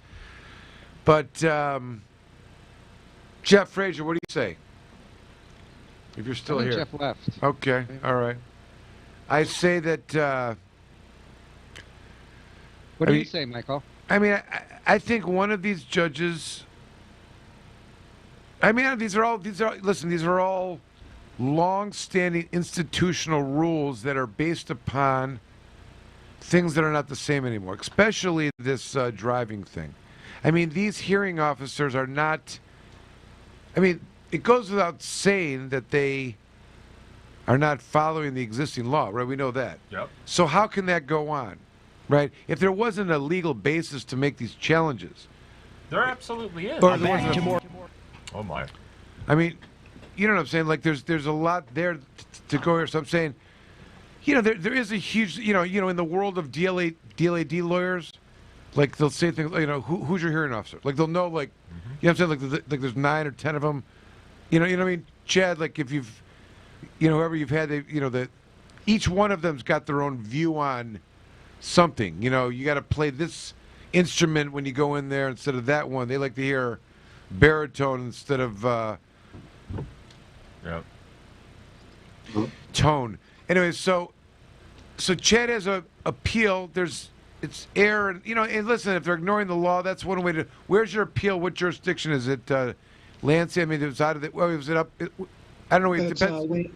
It's going to be in Wayne County, the Circuit Court, Wayne. Nice. That's not a bad play. That's a good chance of something there. We could talk about. There's certainly a campaign here of, and you know what, I think. Listen. Order. Yes, but the point is that obviously getting his license back is most important, but you're being punished for your involvement with the community to a certain degree, right? Just being around those, and the idea that we're still living in a time that it would even be possible, theoretically, to say to you that you have to stay away from cannabis and you can't be rehabilitated is almost like, it's like archaic. It's like saying, what's an old ritual that we don't do anymore, you know? Tar They and feather. lost that right in 2008. It's a tar and feather. Yeah, I mean, I'm just saying, like, the idea that, first of all, it virtually be impossible. Because it's legal now, you can go anywhere and it could be around. Like, how could you stay away from it, right? I mean, especially with me, I own a smoke shop. I sell bongs and Delta 8 and CBD, everything. You shouldn't have to be forced into making a choice, though. I mean, and now with this, you know, and having Michael, it's making it easier for people not to have to fall back into that pharmaceutical trap, you know. But something's got, you know, it's an unfortunate thing what's happening to you, Chad. Terrible. And another issue arises, and when we're thinking about if the steps to retrieve all of the previous records from your medical cards in the past, your med cards. I mean, that's going to be virtually, that's going to probably present a challenge for you. What are your thoughts? I wouldn't even know where to start. I mean, other than just contacting Laura, but I don't even know if that's something that they have authorization to even, you know, throw out like that. You shouldn't have to. I'm telling you, you know, I don't know. They didn't have to, but they have a number. Because there are many of them that are going to be out of business. For how long that you've had a card. The state can verify how long you've had a card, and there's a number for the officials to call to verify that, but they don't use it.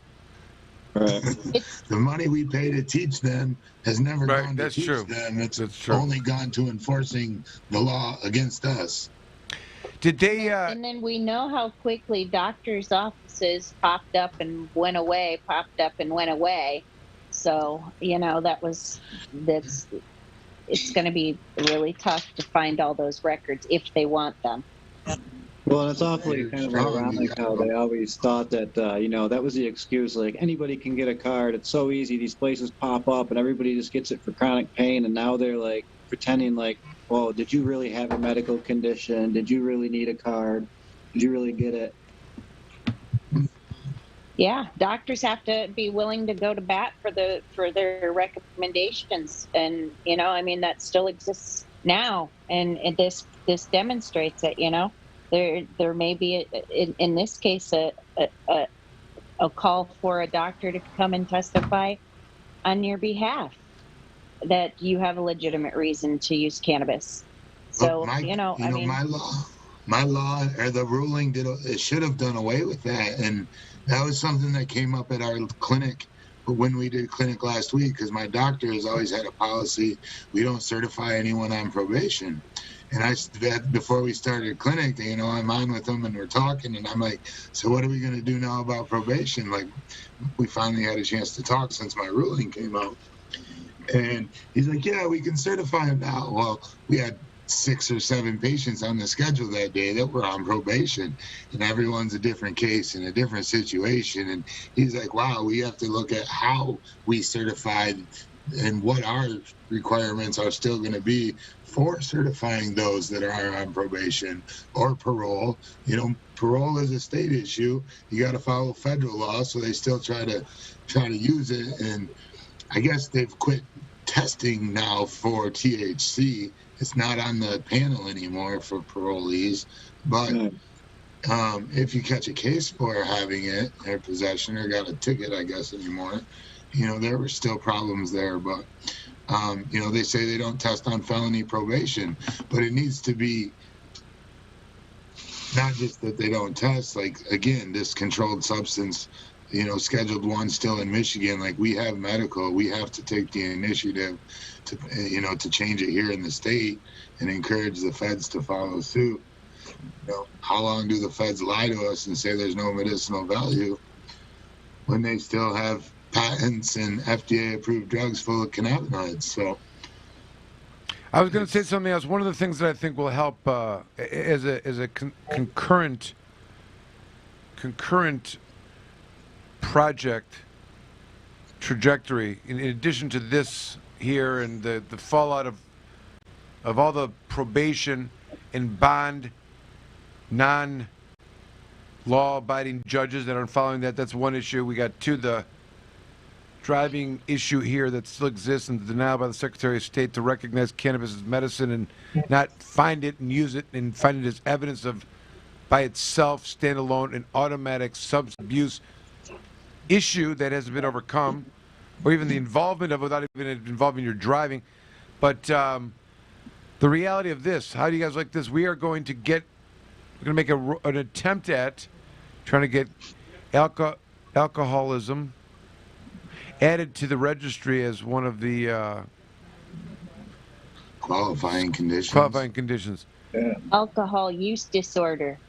All of them. But if we need physicians, of course, we have many, many, many, many people that can share their anecdotal stories of how they have their lives have been saved by cannabis. Their addiction to alcohol and all the destruction. Saved my life from alcohol. And that's something that I've already been a part of in all these AA meetings I've been to. I've chaired meetings. I've been to close to 1,000 meetings, trying to get this license back. And one of the things that I had a hard time with in the beginning was, I had a dispensary and I'm going to AA. And I was getting that look from several of the old timers and stuff like that. And I basically stood up and I said, this is helping. And I went over to some discussions and educated them. And after several meetings, several of the groups in northern Michigan, and it's spread even to some others that I know of, even down here, have the attitude that it's not in the Alcoholics Anonymous program to have an opinion on somebody that's in there when it comes to sobriety, when it comes to anything that's being prescribed to them by them and their doctor. That's all between them. So they finally opened that up to accepting cannabis in many of these AA groups, but yet the state of Michigan doesn't accept it when AA does, and that's who they tell you to go to for recovery. Well, listen, I think that there's substantive evidence out there, and more than just anecdotal, but the use of cannabis to treat opioid addiction has been, documented. There's places that have do just that, and there's a lot of people that, and that to me has been the most.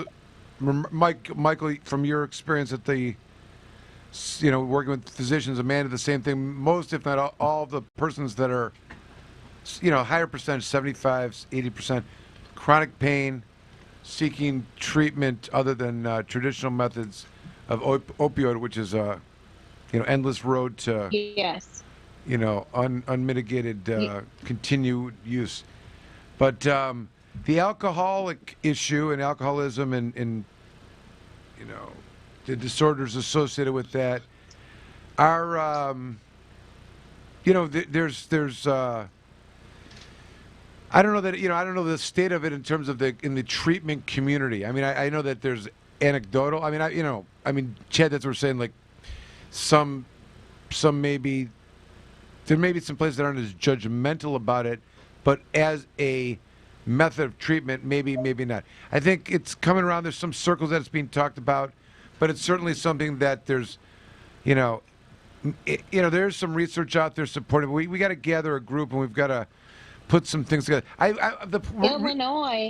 Illinois has the opioid program that if you are addicted to opiates, you can and you don't have any of the other qualifying conditions, but that is your condition. You can qualify. So the model, I mean that model is already out there somewhere, and Illinois I think Pennsylvania also. Yeah. We also get some patients like that are going to methadone clinics and are actively getting off opioids by going through a program, and they have to get their card because if they're going to drop dirty, they'll get kicked off the program. So you see a lot of that too. And it's extremely helpful for patients and the probation thing now too opens that back up to people being able to choose how they treat their conditions and not restrict them. Amen. I think that we ran this petition before, and they were denied along with the other ones for. Some other, some passed, some didn't. But we want to circle back again. Have a huge number of people supporting it, but I'm saying in conjunction with, if it was possible that the state accepted it as a condition, I think it would make it much more difficult.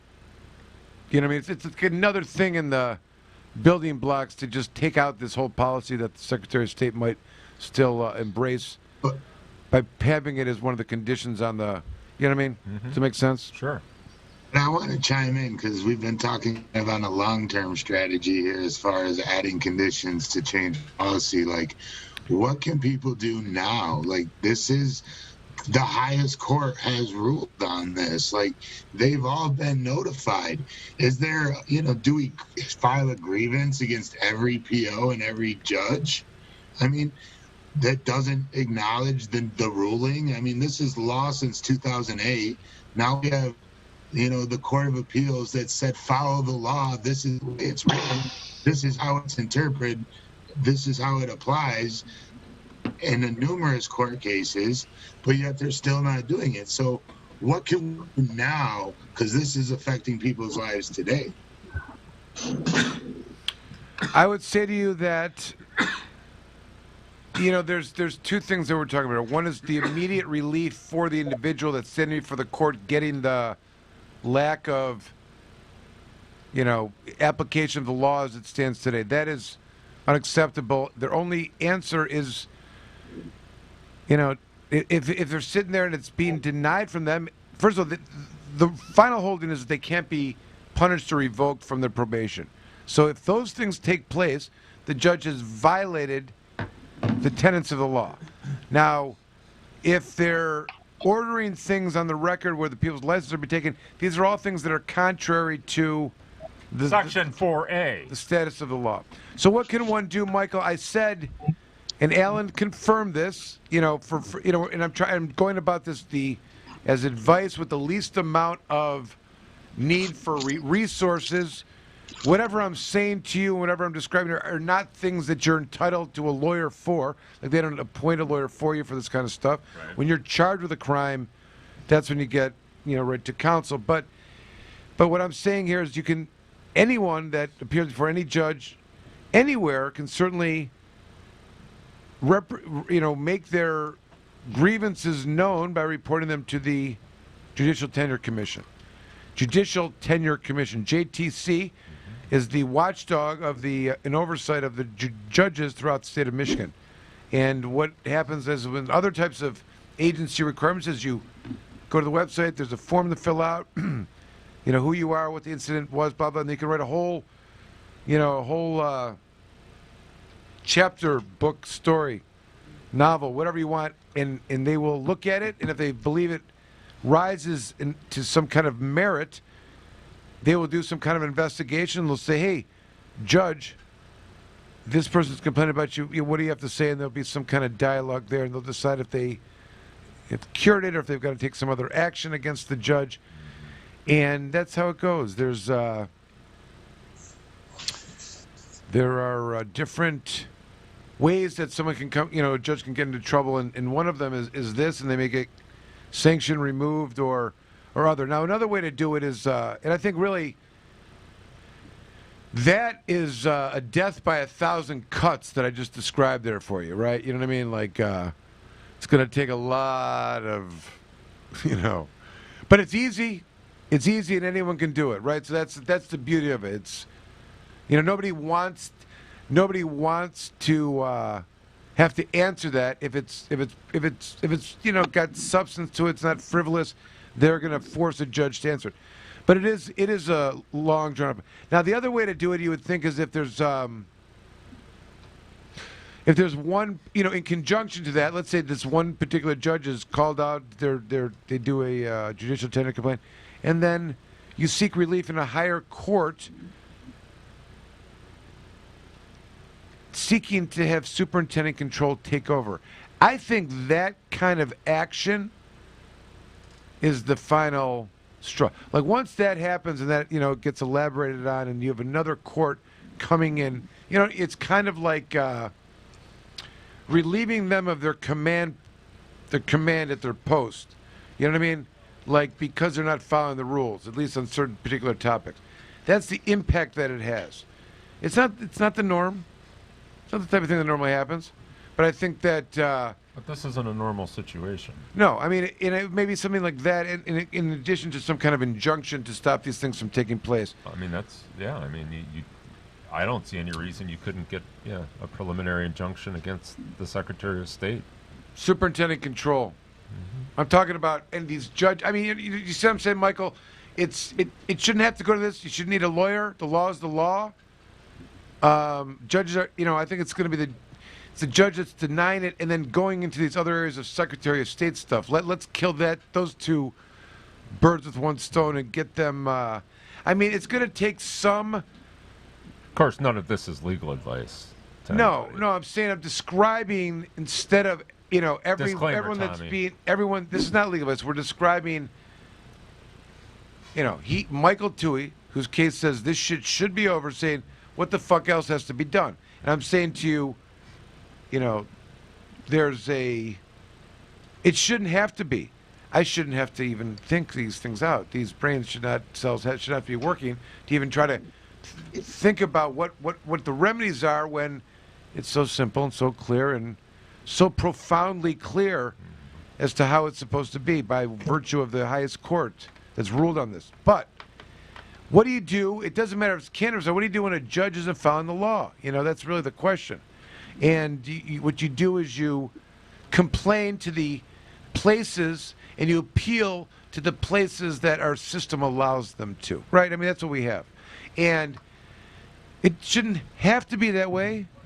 I think it represents the broken criminal justice system that is obvious.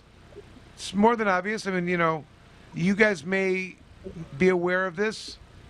I think this case's ruling and the reaction by these judges kind of is another one of those. That's because of this, which is that You may have heard me ranting about it, but it's called the Michigan Trial Court Funding Commission, and they report to the Supreme Court.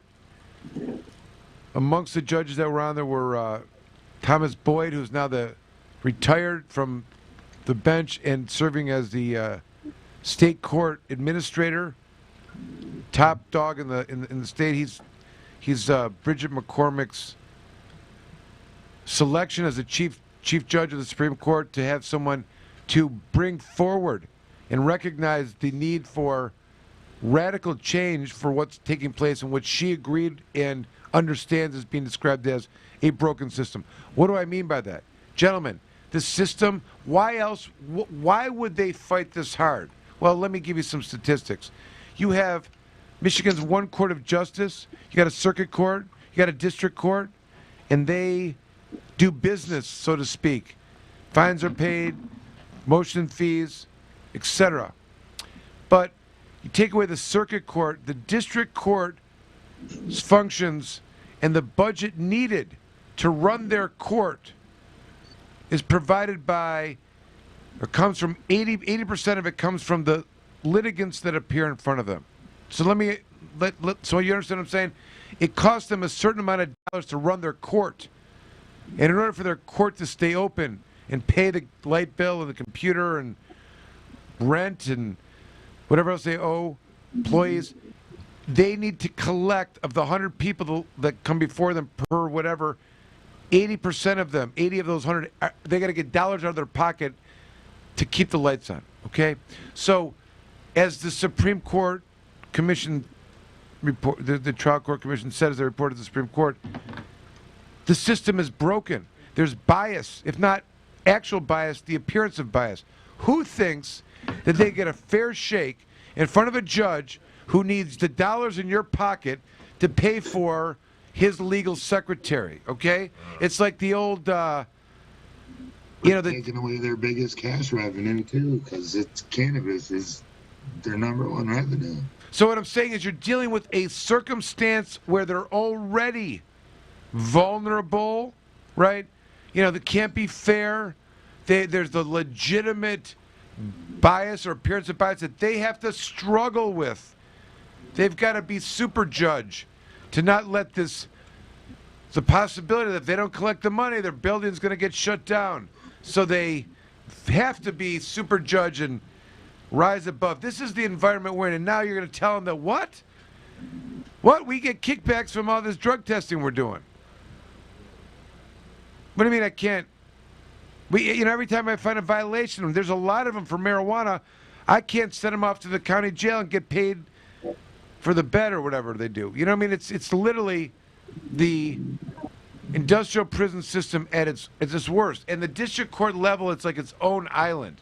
You know that Michael, you raised a good point. The Michigan Department of Correction, for patients or for adults recreational, they don't violate like they used to, right?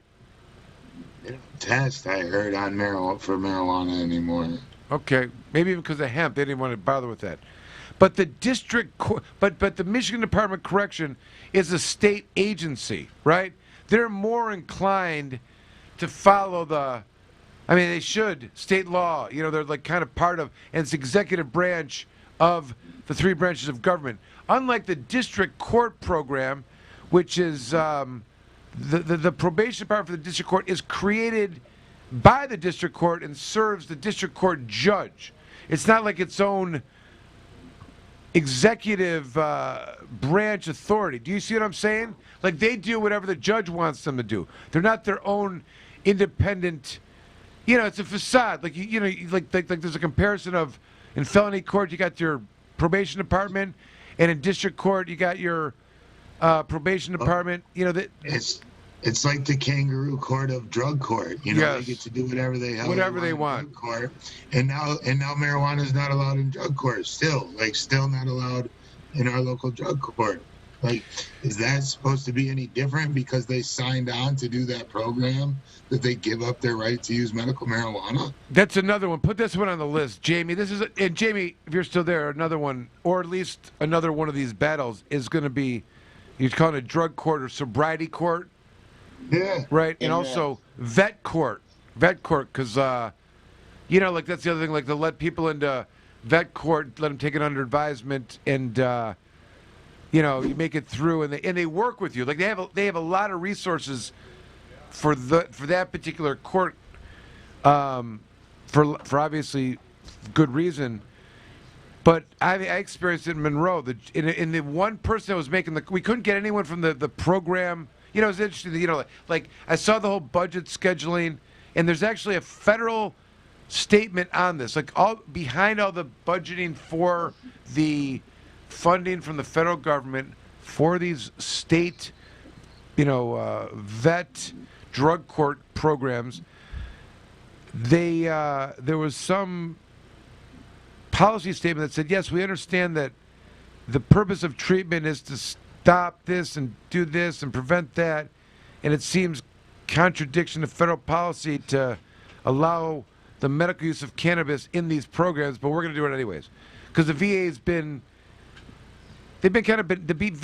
generally benign, right? I mean, I don't know if a lot of people, someone tell me otherwise, but they, so long as you show them your card and you report to them when you're supposed to, they have not interfered that much. I know people that have moved from other states to Michigan who are veterans so they can be in a state that actually has medical marijuana. Anyways, but point I'm making is that those areas in the court are clearly going to be some that are going to be challenged, and I'm sure we'll hear a lot more complaining about that. Some of those may have, as part of their budget or, you know, whatever their mandate is for the goal of them to kind of, you know, do what they're given tax dollars to do, may involve some kind of conditions or something like that. But I don't know. What's the feedback from you up there, Michael? You know, I wonder, Jamie, you mentioned Jamie putting it on the list. Like, is it something that we could loop into the new coalition, the Freedom Coalition that's coming out, and maybe do fundraisers that help fight certain cases that are ideal cases that are going to set precedents? I mean, we were able to raise some pretty decent funding just to help come up with my legal fees from this last case. Like, I think people, you know, would still actively be involved and participate in making sure certain cases that were going to force change, that we would all continue to support those cases.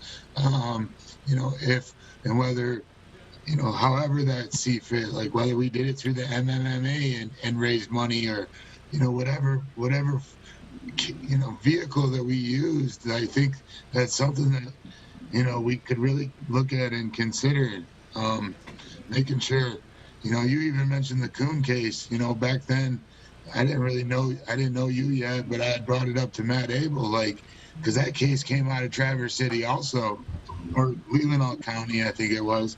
But I've known Rocky Coon for a number of years prior to that ruling. And I warned Matt Abel, I said, this is the worst brief in history. You know, he's going to lose. We're all going to lose our right to drive. And pretty much we did until it went to the Supreme Court. Like, I got pulled over and threatened. I'm like, well, you can try me, but, you know, we're going to win. Like, it's going to come back.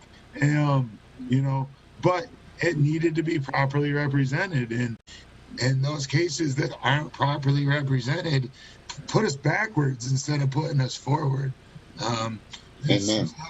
That we really need to consider, because this is still actively affecting people's lives. People are still getting denied or going to jail. And, you know, and you said when we met last time and did this, that we should basically be able to walk in and not legal advice, but say a fuck you to your PO. So I'm telling people, take them this ruling, take them a copy of your paperwork and notify them that you're going to continue your use as a use, you know. But what happens if they do get violated? Is there anything that they can even do?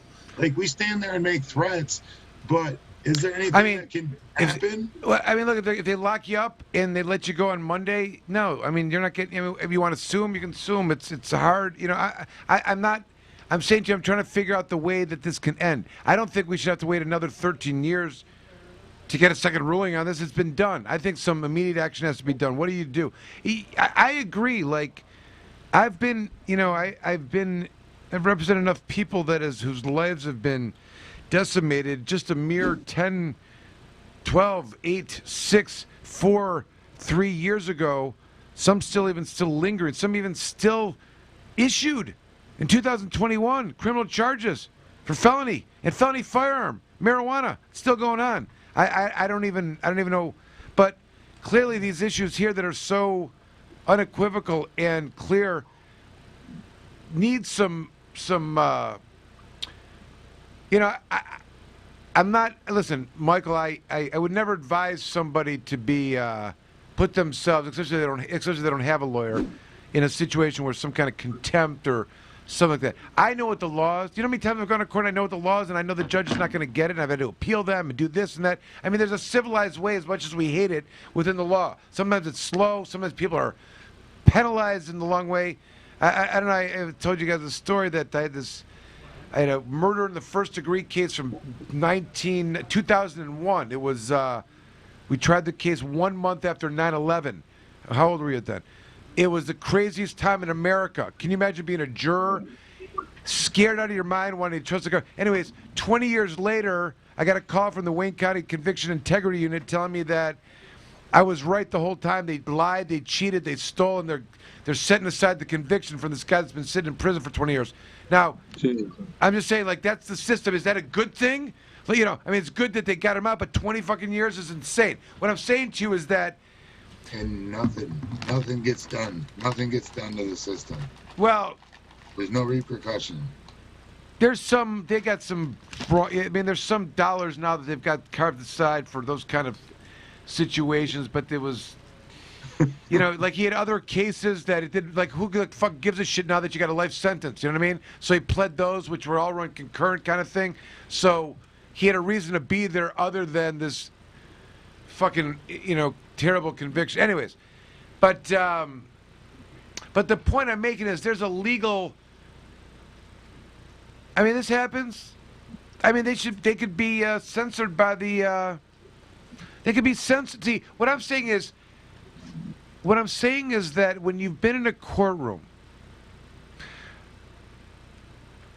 and listen, this case is so significant because this language that applies wasn't born yesterday. It's been there since 2008, right?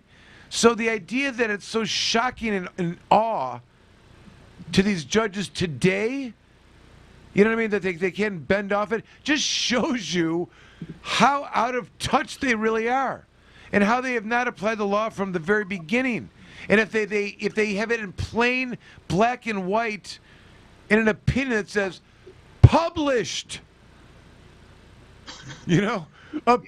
conclusion, section 4, can revoke, don't even try, motherfucker.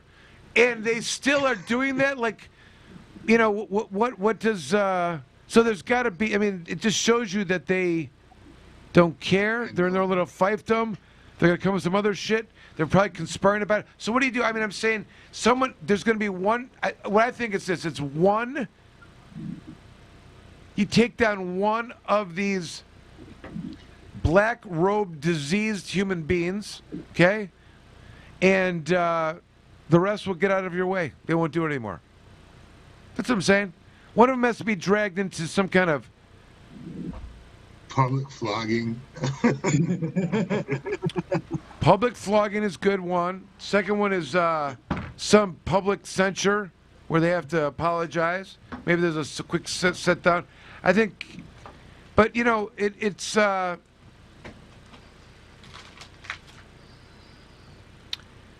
No, it's absurd that we even have to think about it anymore. You did the work that we. It's not over. It's not over.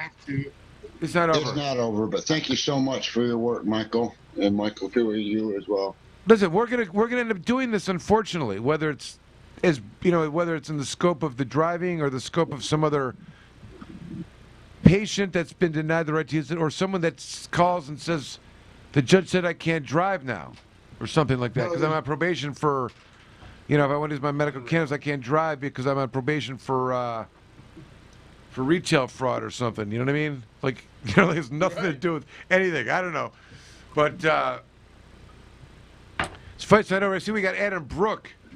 I referred to you earlier, Adam. Oh, sir. Chef Gigi, this is Adam, who was giving you big props. I know Adam very well. We're old friends. I can vouch for Gigi's food. I've eaten a lot of it, and I can vouch for its potency along with its extreme flavor and taste. Yeah, she's a great. To try some. But yeah, hey, Michael, I really appreciate being here. I got to say, you mentioned it earlier. This is really about the money. You have to follow the money in all of this. The reason that, this is simple. The reason that cannabis, weed, marijuana, I don't care what you people want to call it, is a Schedule I federally and a Schedule I on most states is because if they were to deschedule it, it would cost them a fucking fortune to rewrite the laws. Okay? Because these people, many of which have never smoked or used this product, have no concept of what it is, what it does, how it works, anything. All they know is that the system that they work in, the laws and the legal system and the whole thing, each thing is based on something else. So there's all these stepping stones that get us from point A to point B in the law. And if we take something out, we have to change everything. And it's very costly. It's outrageously costly. They know they've lost the battle. Okay? The problem is we still have a long way to go, as you've talked about. The fact that there's no uniformity in any of this, and understand, we're all hoping that at some point, and the discussion doesn't need to be had now, the federal government is going to change the legal status. At which point they're going to have, hopefully at that point, 50 fiefdoms that all have their own laws for their own state. Now, how are they going to make that happen? And that's where this is such a unique product. And what I don't understand, and I ask these people, is it's a benign product. Tell me the laws you have pertaining to tomatoes. I might entertain no. Okay? And we have a long way to go.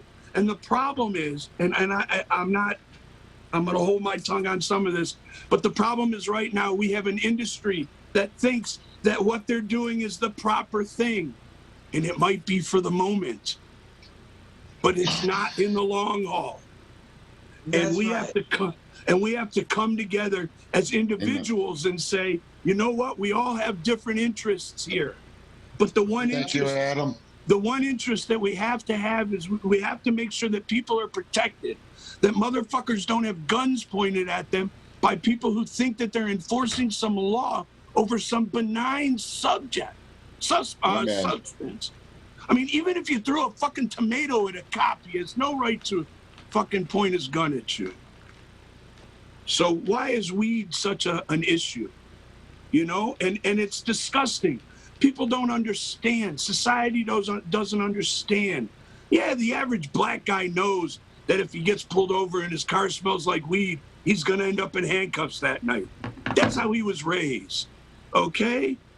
But people have no concept that they decide to come into your house because they want to see if you're selling weed, and they did a trash pull and you had scrap in your trash, and they come in your house. Now, what do they find in your house? Because they didn't find any weed that proved that you were selling, that you were dealing. But whatever they find in your house, now you're on the hook for. Why? Because they used a false pretense. It was weed. Come on. And now that the laws changed, how are these cops, how are these prosecutors, how are these people still able to show their face? Yeah, I'll tell you something. Sorry to rant. No, it was a good rant, and that was a great rant.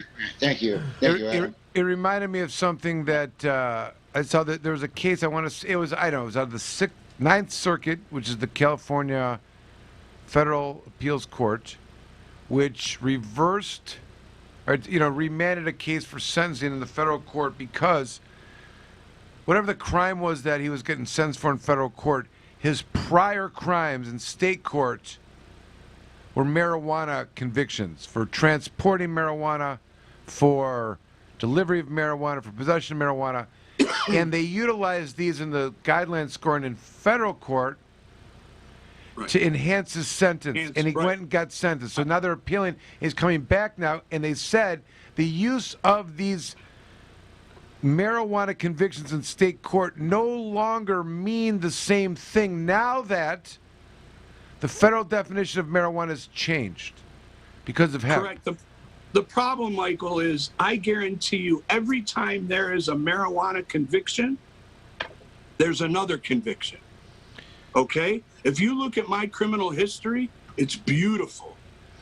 There's a bunch of gun charges and there's a bunch of pot charges. Please do not automatically expunge my pot charges. I need them there. I want them there. They show that I'm not a bad guy. They show that I'm not a violent felon. If you take away my pot convictions off of my felony record, all I have is gun charges. I mean, I know that sounds ridiculous, but that's the reality of what's going on. It's a sad fact. How about we should be able to say, yeah, I have a felony conviction. It was for marijuana.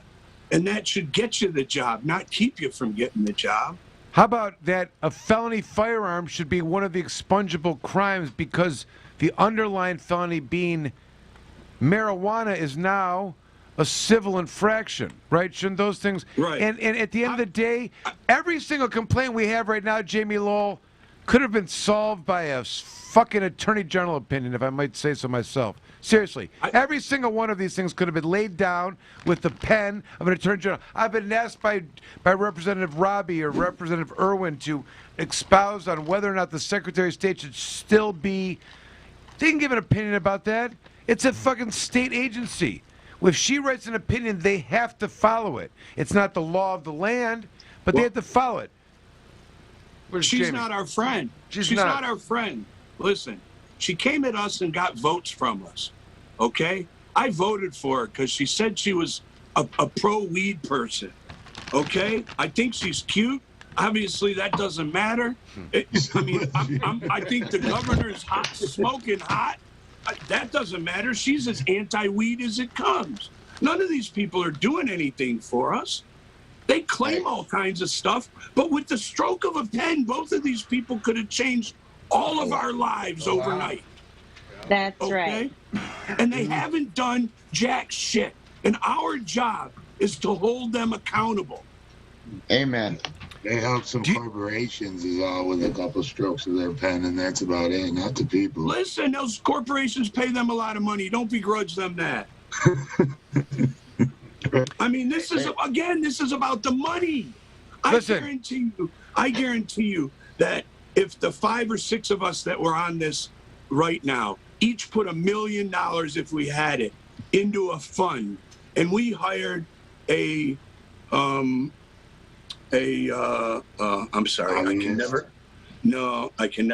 lobbyist, yes. And we hired our own lobbyist. And it could be the craziest looking, weed looking, wavy gravy dude you ever saw in your life. Or it could be Dick Cowan, who used to run Normal, who was the squarest looking Texas gay guy you ever met in your life. Just awesome. Anyways, it didn't matter who went in there. With the right amount of money, you could get anything you want. And that's the truth. We know that. Every industry in America has proven that. If we're the industry that we claim we're going to be, these people know we're coming. They know. The longer they can hold on, the more money they can grab from us, the more they'll do for us. So either we got to pay to play, or we got to embarrass them into the fact that this is just wrong. Wrong. On a civil rights level, this is wrong. Okay? By the way, Michael, I'd go one step further. If a police officer ever swore to a search warrant affidavit based on marijuana, the search warrant and everything that came from it should be gone, short of a dead body. Amen. I'll give them a dead body. I don't agree with it. I think we should get away with the dead bodies too. Yeah, they might have caused that. I mean, you have to understand that to me, this is very, very, very, very personal. I fought for 20 some years for people because this was happening. I used to get horror stories, people calling me. I just got arrested. I just got out of jail. Because my number was the guy, because I was one of the few people back in the day who had a published phone number. Okay. Now, the reality is I was fighting for these people, and then I became one of these people. Yep. Now, I don't know if any of you people have ever had the police come knock on your door, but when they knock on my door, it's going to explode in about 3 seconds. They come with a full-on SWAT team now because I'm considered a violent felon because I have gun charges. But you're really just a big teddy bear, and we wish you well on your surgery tomorrow. I appreciate that. Yes, we do. Yes. I appreciate that. I got to get all this off my chest because tomorrow, if things don't work out, I want people to say, well, we heard you. We heard the greatest speech you ever gave. Good vibes for you. We still know that you're a big teddy bear. Hey, I'll see you next month. That surgery's going to go just fine, brother. Oh, I ain't worried about the surgery. I got the best. He's done a few of them on me already. So I've been waiting for this. Yep. This is going to make a change. Yeah, we'll be there on the diag. Listen, it's real simple. If you're really into protesting, you do it in public with a joint in your hand in a group, and you do it at the 50th annual Ann Arbor Hash Bash. Okay, it's real simple. If we can be outside and socially distance, we can all stand there and smoke a joint, and that's what a protest is all about. So, I'm looking forward to seeing people there. Oh, and that's the thing. There's a lot of work. There's a ton of work to do. If we could have a party and a celebration, in my opinion, at Hash Bash, it would be one of freedom, and there just isn't. You can't make that argument. I guess you can, free for some. There's some people that have attained their freedom, but this country's gone through that. This country's gone through that once before, where people were literally able to buy their freedom and then carry papers around with them so that they didn't have a problem and they weren't arrested by this brand new force that never existed before. So don't forget, nothing happens here that hasn't already happened. They're basing this all on something else.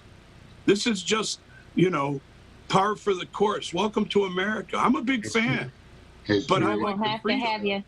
We'll have to have you back when you're on the men. Absolutely. Hey, I'm happy to come anytime. Thank you, Chef Gigi, for coming on. It was amazing having you. I can't wait for some of the things to come. Can you hear me? Yeah. I can. Oh, okay. No, I'm sorry. I just wanted to say, you guys were talking about there's more work to do. When you had originally asked me to come on the show, part of my what I was doing was telling you about. I had literally submitted a proposal about getting a cannabis chef category with the MRA, because I feel like we are literally left out of everybody else, being able to participate. It's such a gray area what it is that we're doing, and that's also led me to begin to establish the MPCA, the Michigan Cannabis Chef Association, because I did believe I was stronger in numbers. I know there's a lot of people like me, edible makers and the like, and I've heard the argument about, what about the processor's license? Processing and extracting is very different from, perfecting a recipe and infusing. So, again, I'm looking to establish something for people like myself so that we can also have some legitimacy and, come out of this so-called gray area. Amen. Yeah, absolutely. Well, I would hope that at some point, to be honest, the health department embraces this? Well, you know, they're going to have to, because there's already courses. Look, right now I'm creating content for the National Restaurant Association.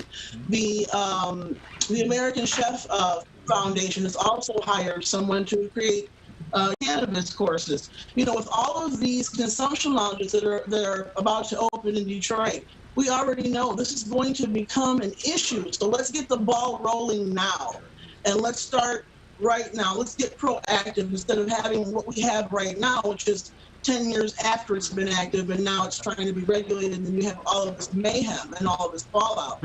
I just feel like with all of these new consumption lounges and places that are you know, about to open, this is something that is eventually going to have to be addressed. I mean, it's already happening. Infused dinner parties, everything like that. This is already taking place. So eventually, it's something, you know, I guess that is going to have to be addressed.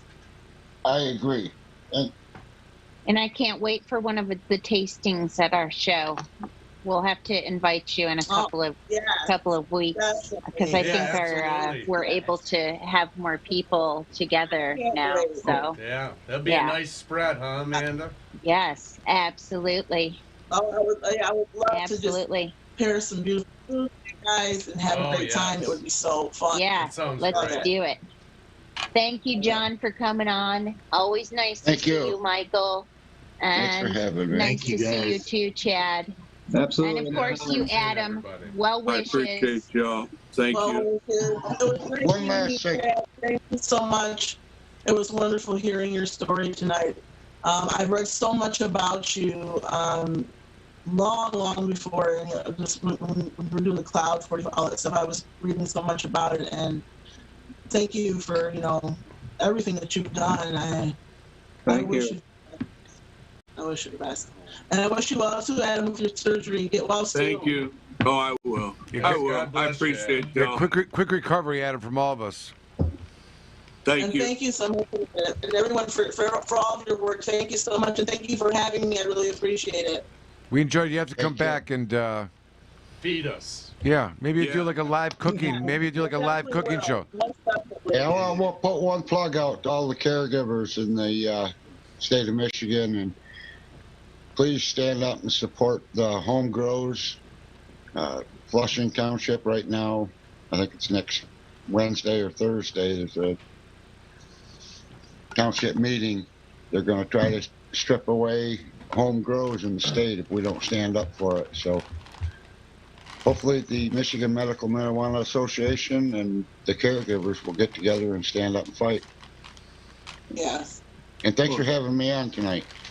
And we'll put more information in the comments there for people to figure out how to find Gigi and also to sign that petition and how to get involved. Yes, I was going to say too, yes, and if you want more information about the MCCA, please contact me to get more information about joining the cause. I really appreciate all of this time. Absolutely. And John, once again, what are the dates on Cannapalooza this summer? August 20th through the 22nd. All right. Right on. You can count on some representation from this office again next year. Right on. Anybody interested can contact me at 989-335-3873, and they can. We're looking for some sponsorship, and there's vending available.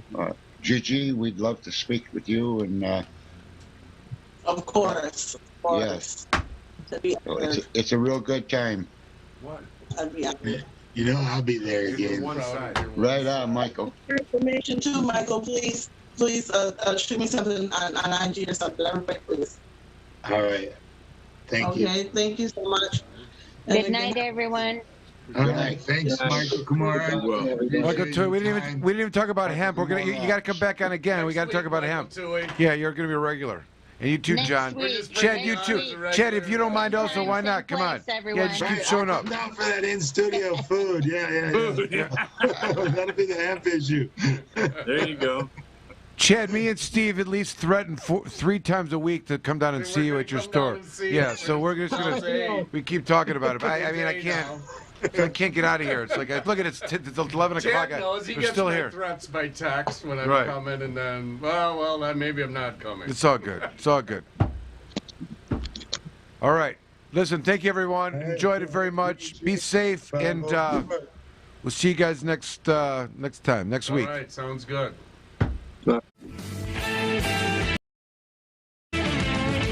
The Planet Green Trees Show. Join the Michigan Medical Marijuana Association today, michiganmedicalmarijuana.org. The MMMA is focused on the well-being and safety of medical marijuana patients. The MMMA site provides the most comprehensive and up-to-date news on legal issues, politics, research, cultivation, as well as the various strange products and methods of cannabis use. Come join the discussion with the most knowledgeable and passionate advocates in Michigan today, michiganmedicalmarijuana.org.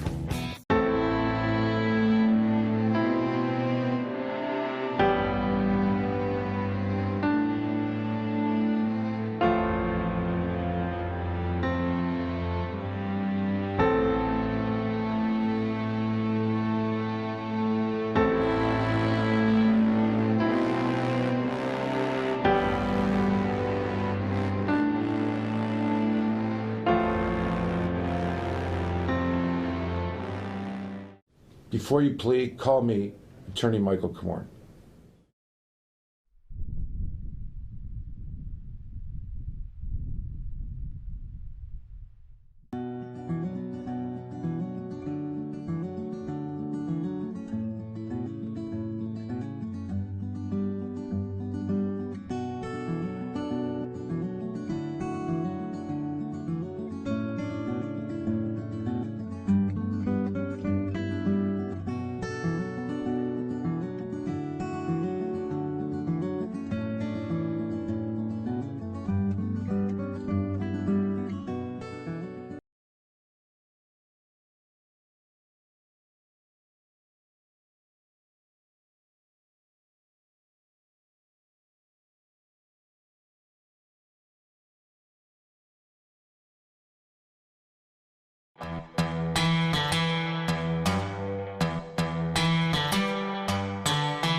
An important and historical farm crop in American agriculture is returned after having been classified as a controlled substance and illegal. On December 20th, 2018, the President signed the Farm Bill, also known as the Agriculture Improvement Act of 2018, into law. The signing of the act was great news for the hemp industry, which amended the definition of marijuana in the Federal Controlled Substances Act. Hemp is now defined as the plant, Cannabis sativa L, and any part of the plant, growing or not, with less than 0.3% THC concentration on a dry basis. The plant itself is no longer a controlled substance. Hemp is one of the most versatile plants on earth. From clothing, fiber, paper, building materials, hempcrete, biofuels, CBD, and medical uses, it has been a part of America's industry for over 200 years. Even the United States Constitution was drafted on hemp paper. The time is now. If you're thinking of getting in the farming or processing of hemp, contact our global experts, legal, and consultation teams to make sure that you're on the right road when you venture into the new hemp industrial revolution. Michigan Hemp Industries has been a leader and advocate for the return of the hemp industry, so come be a part of the new revolution in agriculture in Michigan.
Komorn Law.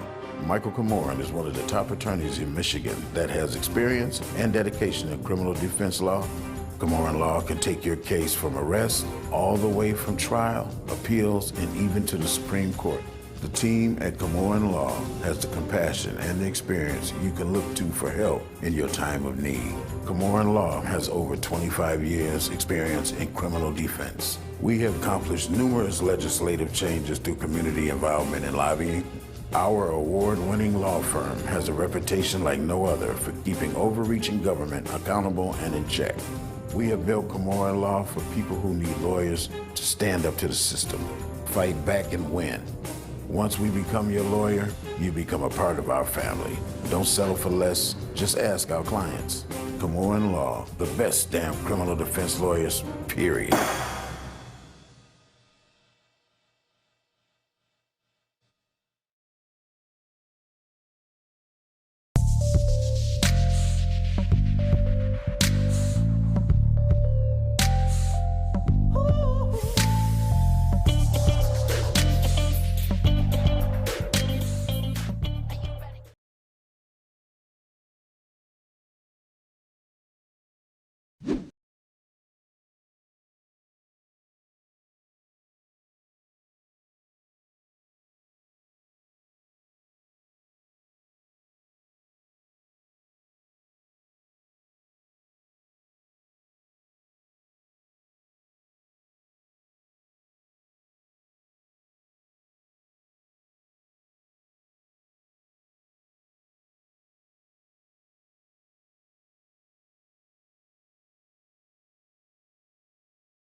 Dirty Dan, goddamn Dirty Dan, Dirty Dan, Dirty, goddamn Dirty Dan, goddamn Dirty Dan, Dirty Dan, Dirty, goddamn Dirty Dan, goddamn Dirty Dan. There we go. See, that's my vision of the song. I gotta have. See, Amanda was supposed to catch on and be my female, off-key female vocal in the background, going Dirty Dan, Dirty Dan, goddamn Dirty Dan, Dirty Dan. Goddamn Dirty Dan, goddamn Dirty Dan. Yes.